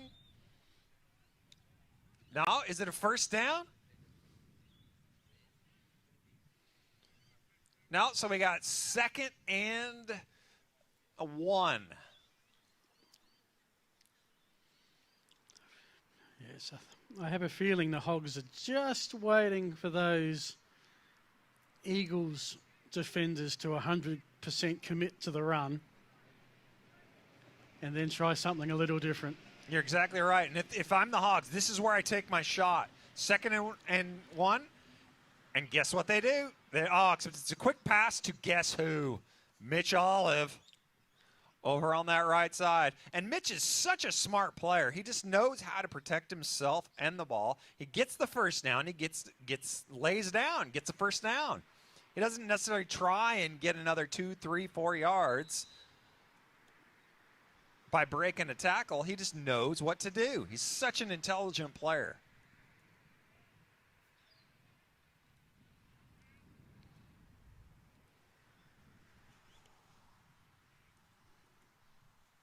Shotgun snap to the right side, and he's got it complete for a Hogs touchdown.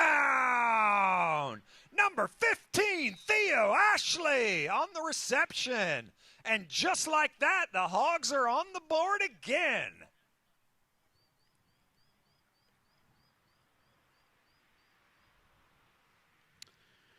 Eight plays, 59 yards.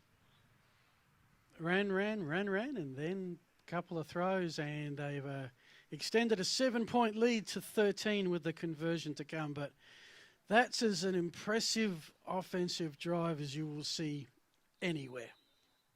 That was balance and precision all encompassed into one drive. Well done if you're a Hogs fan. The kick is up. And it is good. And there we see why so many teams now choose to win the toss and defer to the second half. That whatever's happened in the first half, they can come out and reset the momentum after the halftime break. We were 30 seconds before halftime, and the Eagles were 15 yards away from possibly tying the game. Now they're down by 2 scores.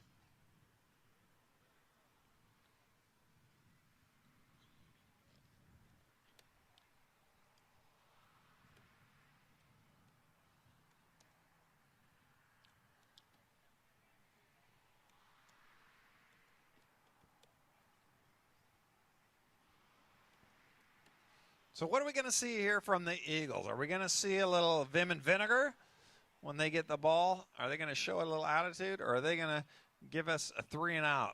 Let's hope they just can march down the field and show us what they're made of.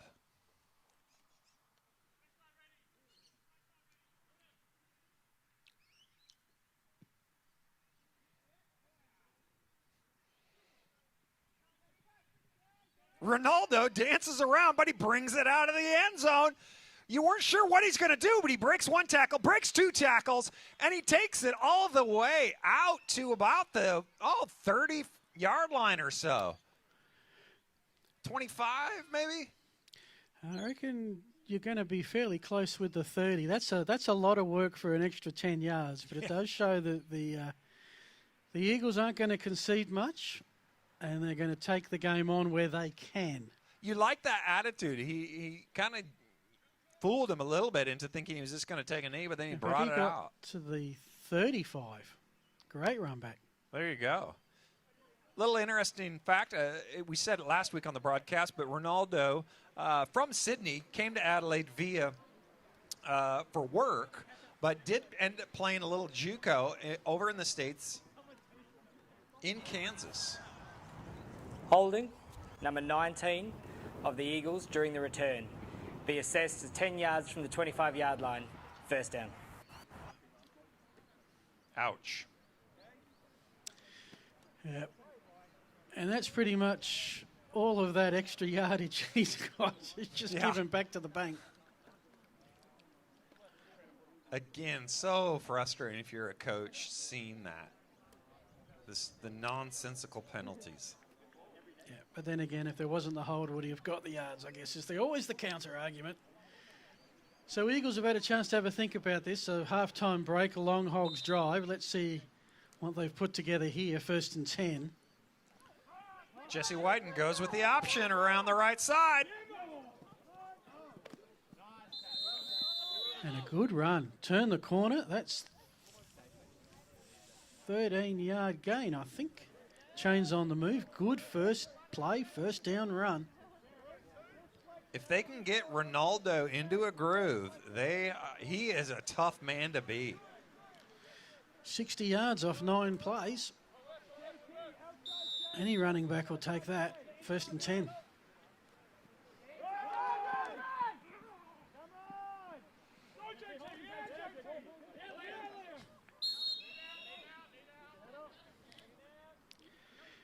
Gain of 5, and I reckon about 4, gain of 6, and I reckon about 5 of that was after the first hit. Absolutely. He broke several tackles there. He was not going to be denied. But that's the kind of spirit that you need.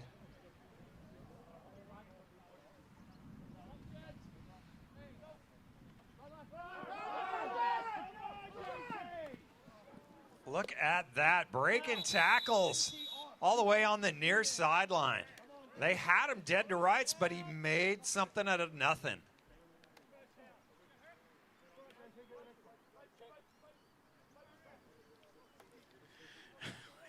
And we're seeing something almost exactly mirror image of what the Hogs did to start the half. You're right. Going with their strength, which is their running back. On this occasion, met at the line, and two of the larger defensive linemen there for the Hogs, ending that one in McEntee and Gavin Jones. Yeah, if I'm offense and I see 77 and 72 at the defensive tackle, I'm not giving the ball up the gut.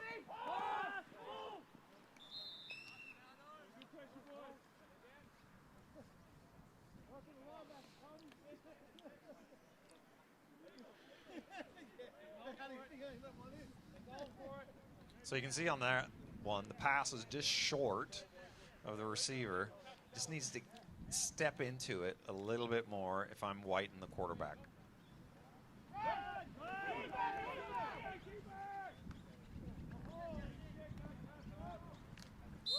And we've got some laundry on the field as Whiten, the QB keeper, takes it for Eagles first down. We'll see what the call is on the play.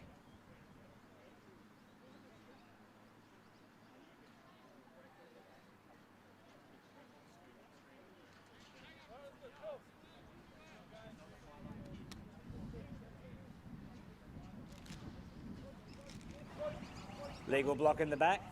Number 2 of the offense. Be 10 yards, assessed from the spot of the foul. Replay, 3rd down.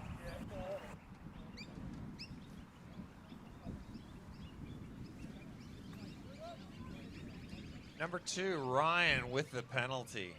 Really hurts the Eagles. Negates what would have been a first down. Now they're looking at a 3rd and 15, 17 in a passing situation.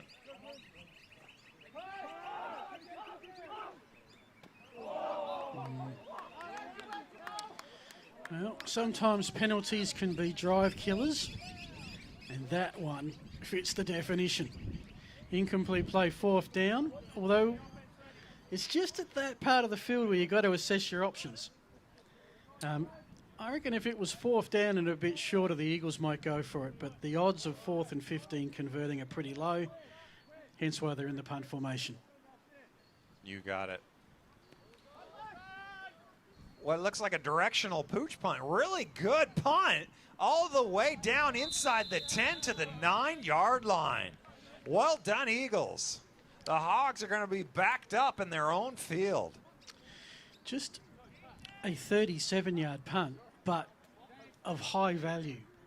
And one of my little, what do you call it, idiosyncrasies or things that I get into is the fact that punting statistics in the NFL make no sense. Yes. That you can punt it 60 yards into the end zone for a touchback, and that's a 60-yard punt. Yeah.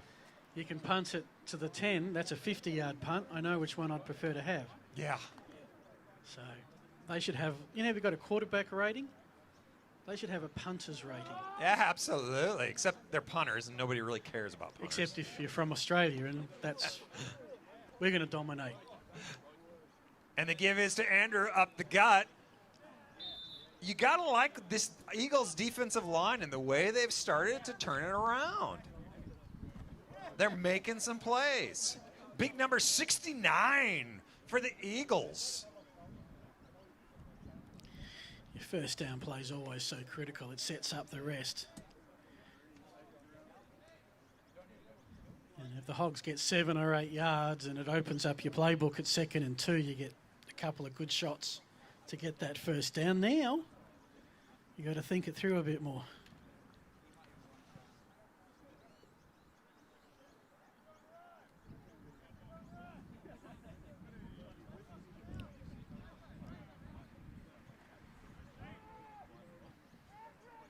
Ooh.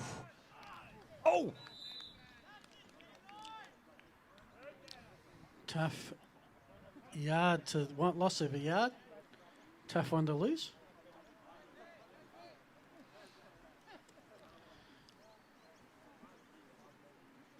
And this is where we haven't seen the Hogs that often. I reckon this is about maybe the 3rd time all of today that we've seen them at a 3rd and long situation.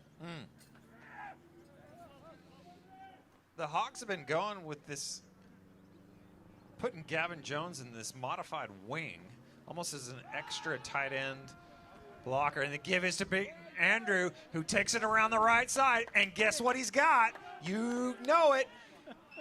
And Adelaide Uni, first down.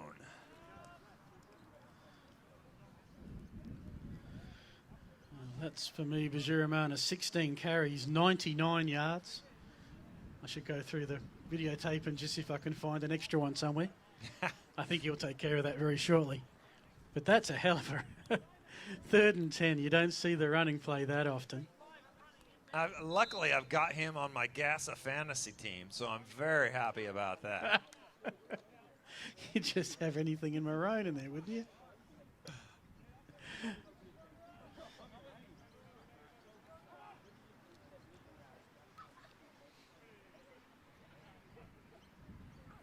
So the Hogs give themselves a little breathing room. They've got a man open. Oh, but you saw it broken up by number 19, Noosh.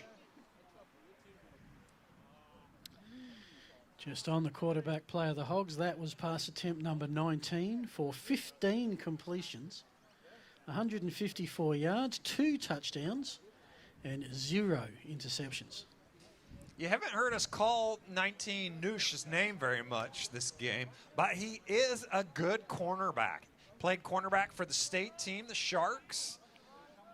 Excuse me, played wide receiver for the state team, the Sharks, but he's playing cornerback here for the Eagles.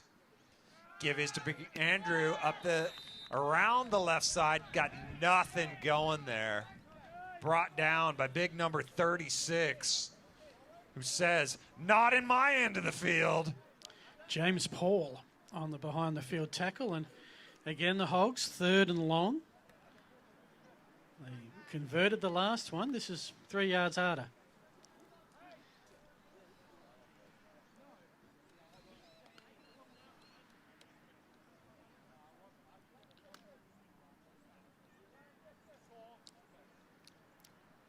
Third and 14. Huge opportunity for the Eagles.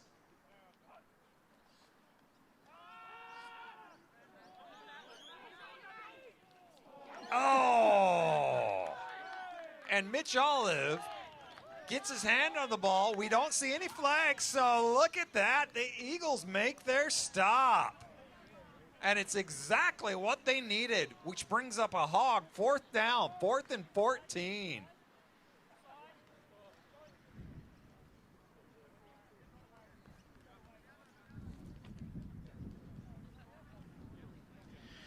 Well, if they're to have any chance in this ball game, the Eagles have to score next. And the defense has done the job on this occasion. And a chance for some good field position.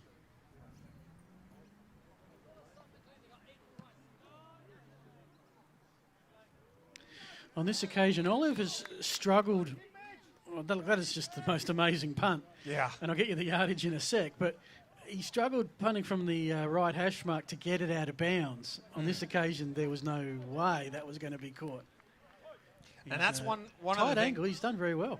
That's one of the things that the Hogs are really historically been real intentional about, is punting the ball out of bounds, because they'd rather give up a few yards by punting it out of bounds than giving the receiving team a chance to return the ball.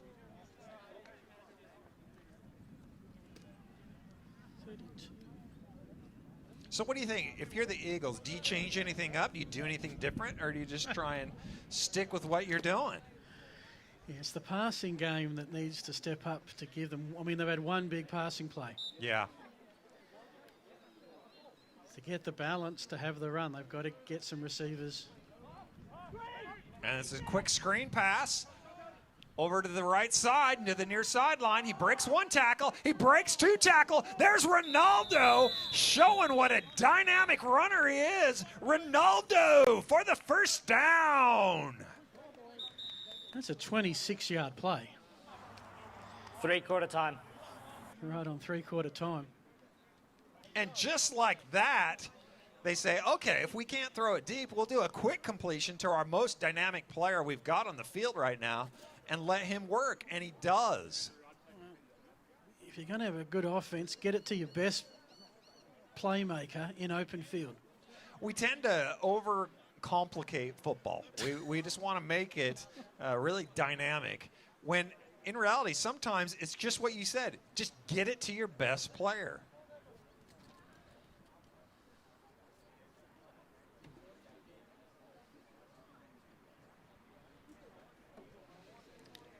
So at 3/4 time, we've got a score of Adelaide Uni 28, the Eagles 14. And they just have to switch the chains around.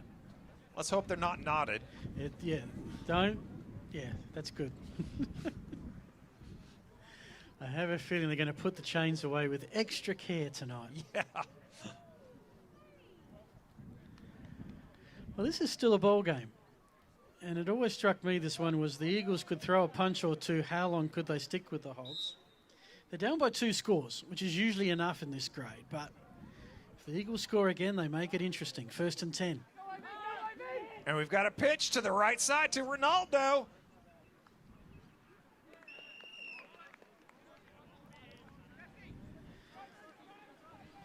How many carries has...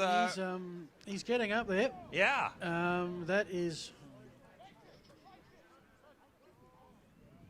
13 carries, about 90 yards. That doesn't include the 26-yard pass reception. Right. So he's received the ball more than any other Eagles player by far.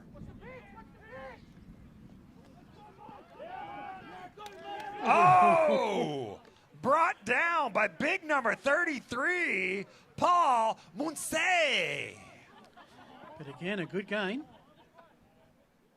Well, close to that down marker anyway. Are they going to rule it this time?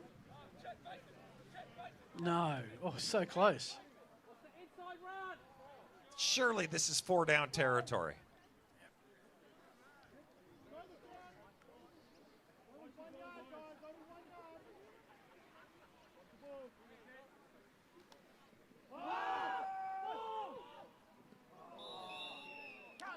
I think we're about to find out, and I agree it should be.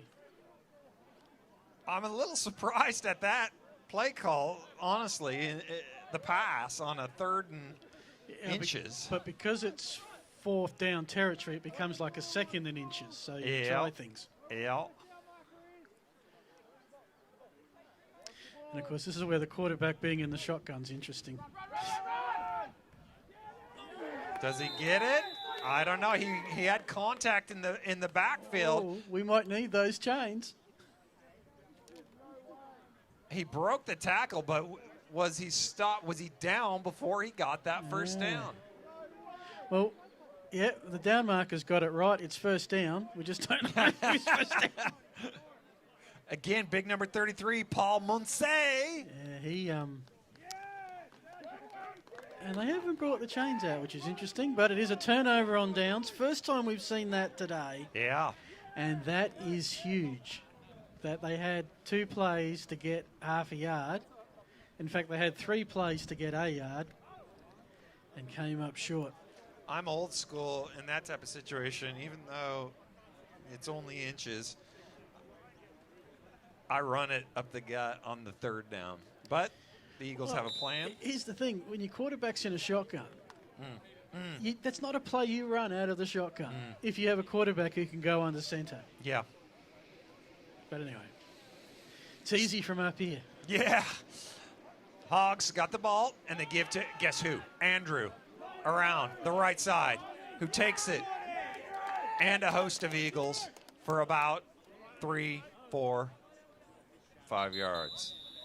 And we got big number 69 for the Eagles down. Ernesto. And that is 100 yards to Andrew Bajiramana. So unless he gets tackled in the backfield and gets to do it again.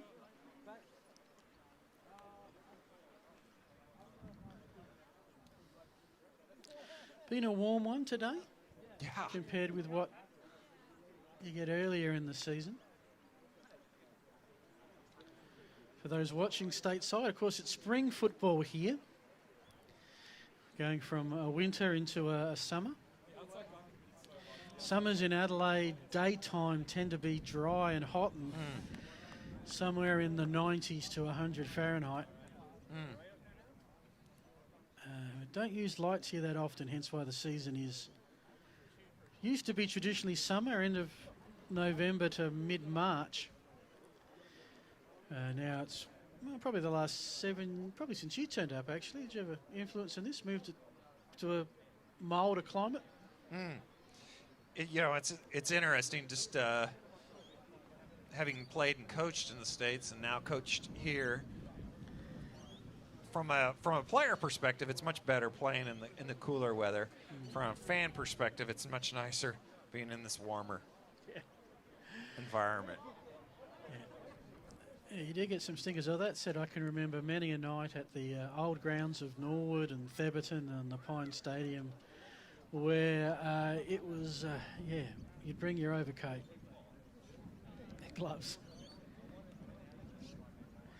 Thankfully, injured Eagles player has managed to get off on his own steam, which is important. This is where the Hogs put it away. They're up by 14, and this is where if you do get close, you'd kick the field goal as well. Absolutely. The Eagles defense that from time to time have shown a spark need to really force the turnover, because not only is it just 2 scores at the moment, it's the time clock as well now into the final quarter.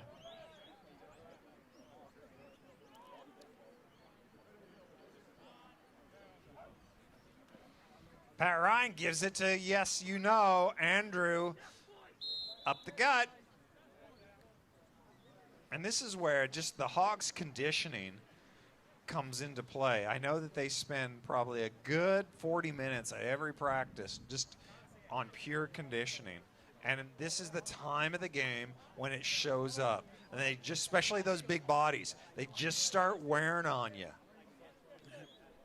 Well, it's been the longest game. Yeah. Third down and 2.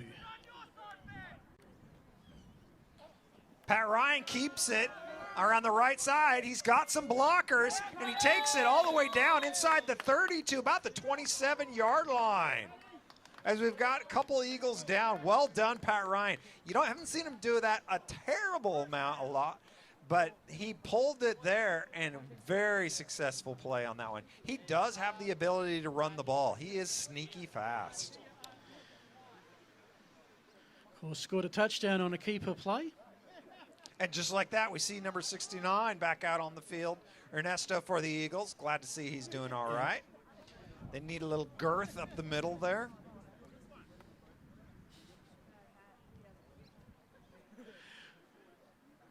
So the Hogs first and 10, their own 27. Sorry, the Eagles 27. As the Spartans and Chiefs, who thought they'd just about be playing by now. They probably thought they'd be in the second half by now. The Hogs sticking with their jumbo package. We're having Gavin Jones line up kind of in that slot. Pass left side to Andrew. Gets it, and he's brought down after a gain of about 5 yards. This brings up 2nd and 5. Special shout out to our sponsors, our new sponsors.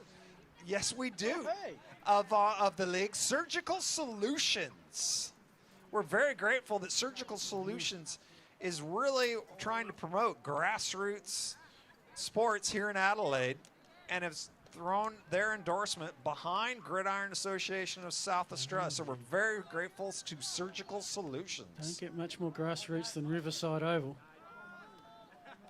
Oh, and we've got a pass complete to number 82, Jack Maggetto, for a Hogs first down. One of the things that I am just impressed with by the Hogs is that they have just grind their way down the field. They really have not had that many big plays, so to speak. Be very tempting with the receiving arsenal that they have just to let it fly early, but they build drives. In fact, it's interesting that Bajuramana was almost up at the line of scrimmage, as there's one intended for Olive, but batted away incomplete. It's this is where the coaching comes into it. You know you have your weaponry. Your arsenal is ready. It's how you deploy. That's right. When you bring in the artillery or the infantry and all that sort of stuff. And there's a lot of feel that goes into it as a coach when you're standing on the sidelines, and you get a sense, if you've done it long enough, you get a sense of, okay, this will work in this situation. And if I know Coach Liebrance, he has a very good feel for what will work in this type of situation.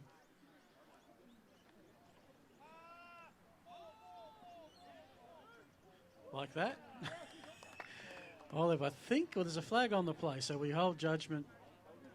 He made the catch. Not sure if it was in bounds. There's a flag on the play. The Eagles are saying he fell out. This is why we have referees.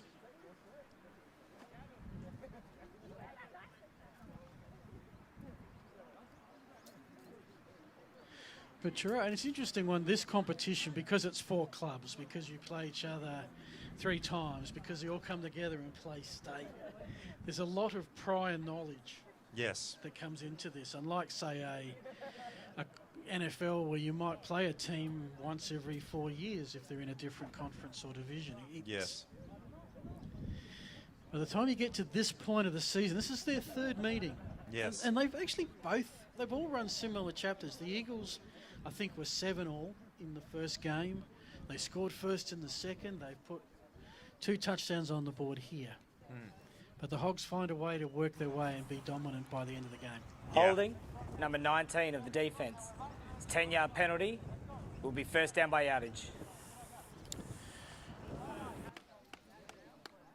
So that's frustrating if you're the Eagles fans or coaches. But it's not the end of the world if it's stopping a touchdown. I'm okay with my defender doing that if it's preventing a touchdown in this situation. Interesting stat on the penalties. 7 penalties for 70 yards against the Eagles. 1 penalty, 10 yards for the Hogs.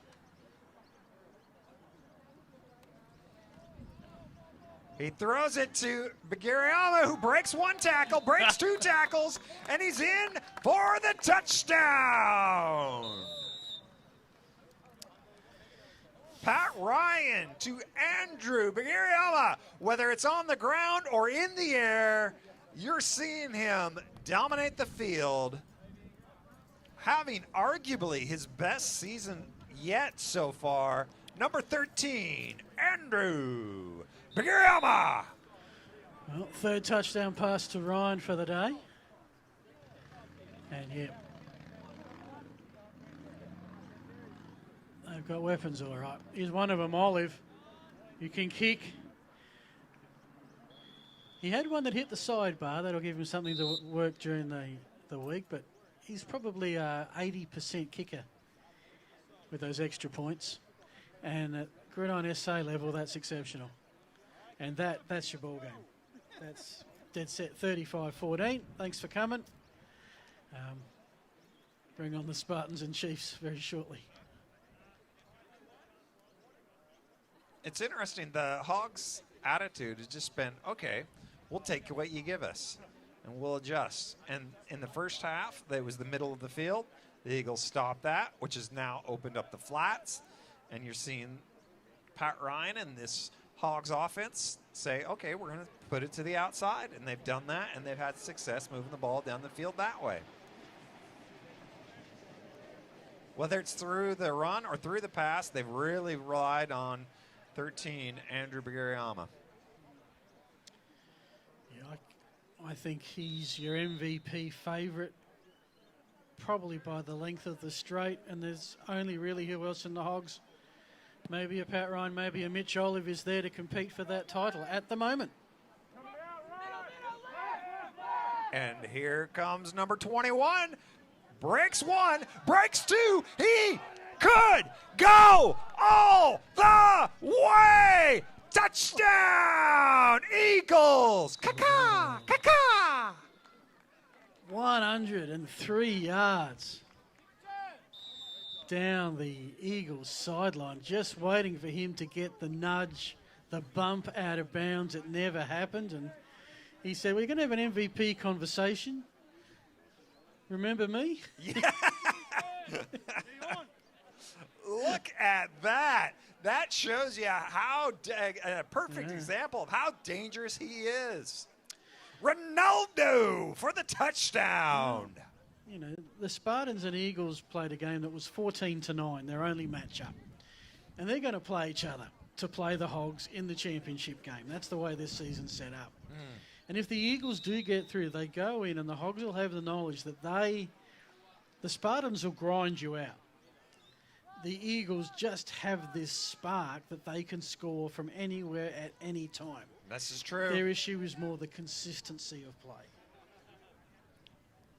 And you've seen them get better and more consistent as the season has progressed. The kick is up. And he's good. I think everyone, you look to see who's clapping, because we can't, just where we are, folks, we can't see the actual officials with the tent in the way. It's good to see the Eagles have kind of fixed up that kicking game compared to last week, so that's definitely a step in the right direction. Well, they probably have the second best kicker, I would suspect. I don't think the Spartans have one.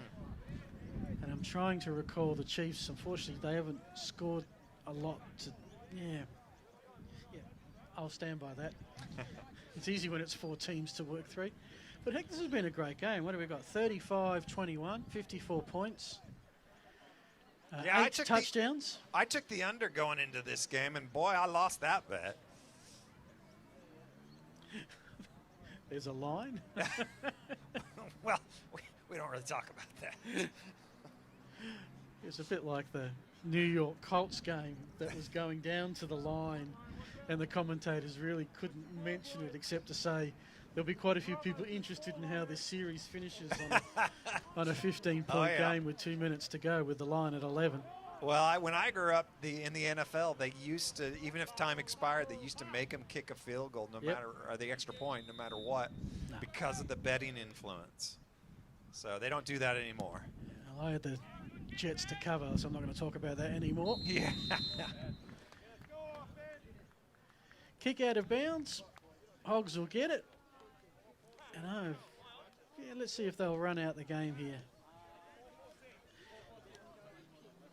The next week, if I've got my schedule right in my head, they will face the Chiefs.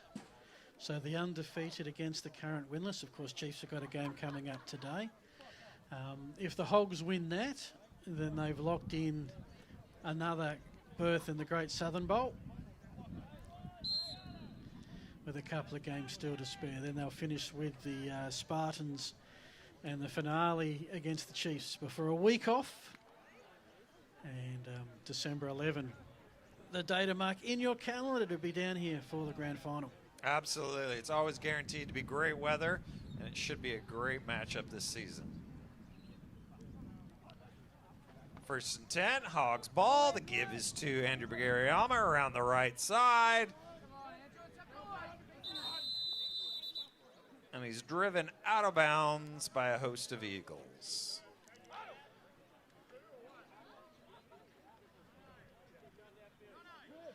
"20 carries, 107 yards. Usually the Hogs have a young lad called Davies who will often come in and share Hayden Davey and share a little bit of the load. Don't see him on the field or on the sideline, so it might be an absentee today. He is. He has the honor and the distinction of serving in our nation's armed services, and so I believe he is on deployment. Okay. Andy? And then, of course, their other running back, Dylan, he's been banged up. So it's been the Andrew Bagariama show.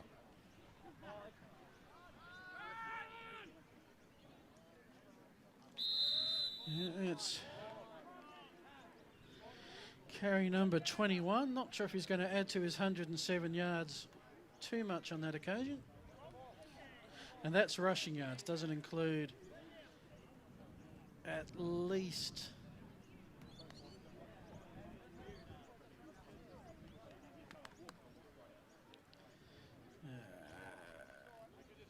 another 30 yards receiving the ball. 3rd and 2.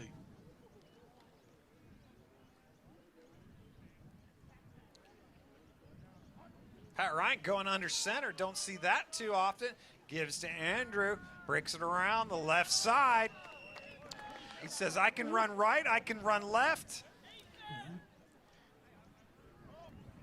I always believe in this game that the more options you can bring as an offense, the more the defense has to be able to play. So the fact that you can have a quarterback very comfortable in the shotgun but can come into center for those short yardage plays adds another arrow to the arsenal. Absolutely. You know, and the Eagles would have loved that about 15 minutes ago. And that's where you're just, if you're the coaching staff on the Hogs, they're so well prepared. Kudos to Pat Carroll, one of the most dynamic offensive minds that this country has ever seen. Oh, that looks like one of the first mistakes that Andrew has made. Wide open out in the flat. Can't come in. I think the wind may have caught that one a little bit.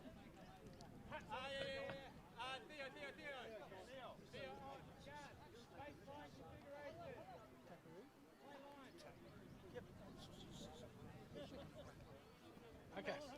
Alrighty, folks. We've got a special news bulletin. Taparoo Sea Scouts are doing the sausage sizzle today, and they want your business. And they're here until 4 o'clock.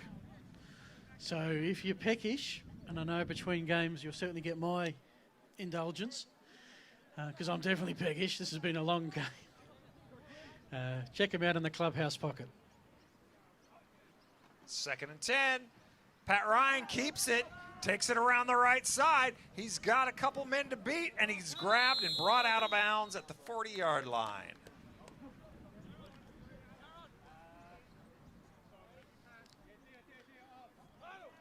Really is quite weird. Both sides have used 2 running backs each today, the whole game.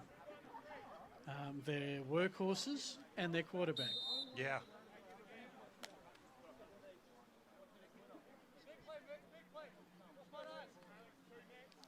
Third and 5.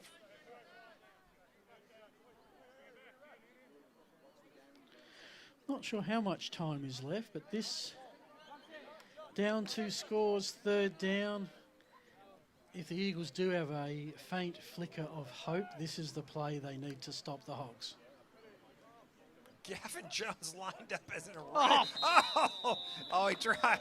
Big number 36 tried to time that one. James Paul. Oh, dear. Yeah, I don't know. But that's how the Eagles have played it today, and that's how they played the Hogs, I reckon, the last time. They had a zillion offsides, but they kept the Hogs linemen and offensive players pretty nervous. Offside, number 36 of the defence. Be a 5-yard penalty, which will result in first down by yardage. 2 minutes left, 36 on the clock, 1:36. Remember that faint flicker of hope I was talking about? It's smashed, extinguished.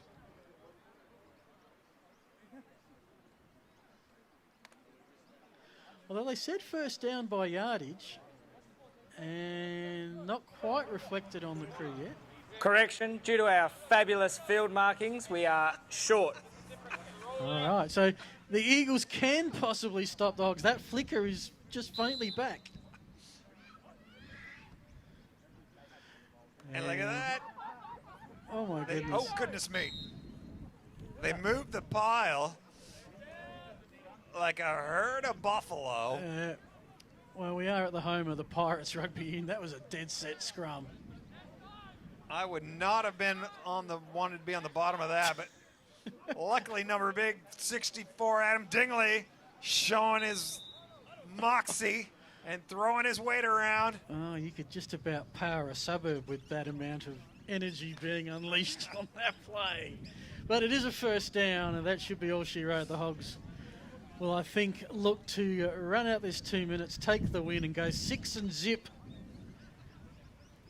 with 3 regular season games to go. Well, the wind has started to pick back up here. Let's hope we don't get another rain shower come through. We got a flag on the field. Probably delay of game. Delay of game against the offence. 5-yard penalty, replay the down.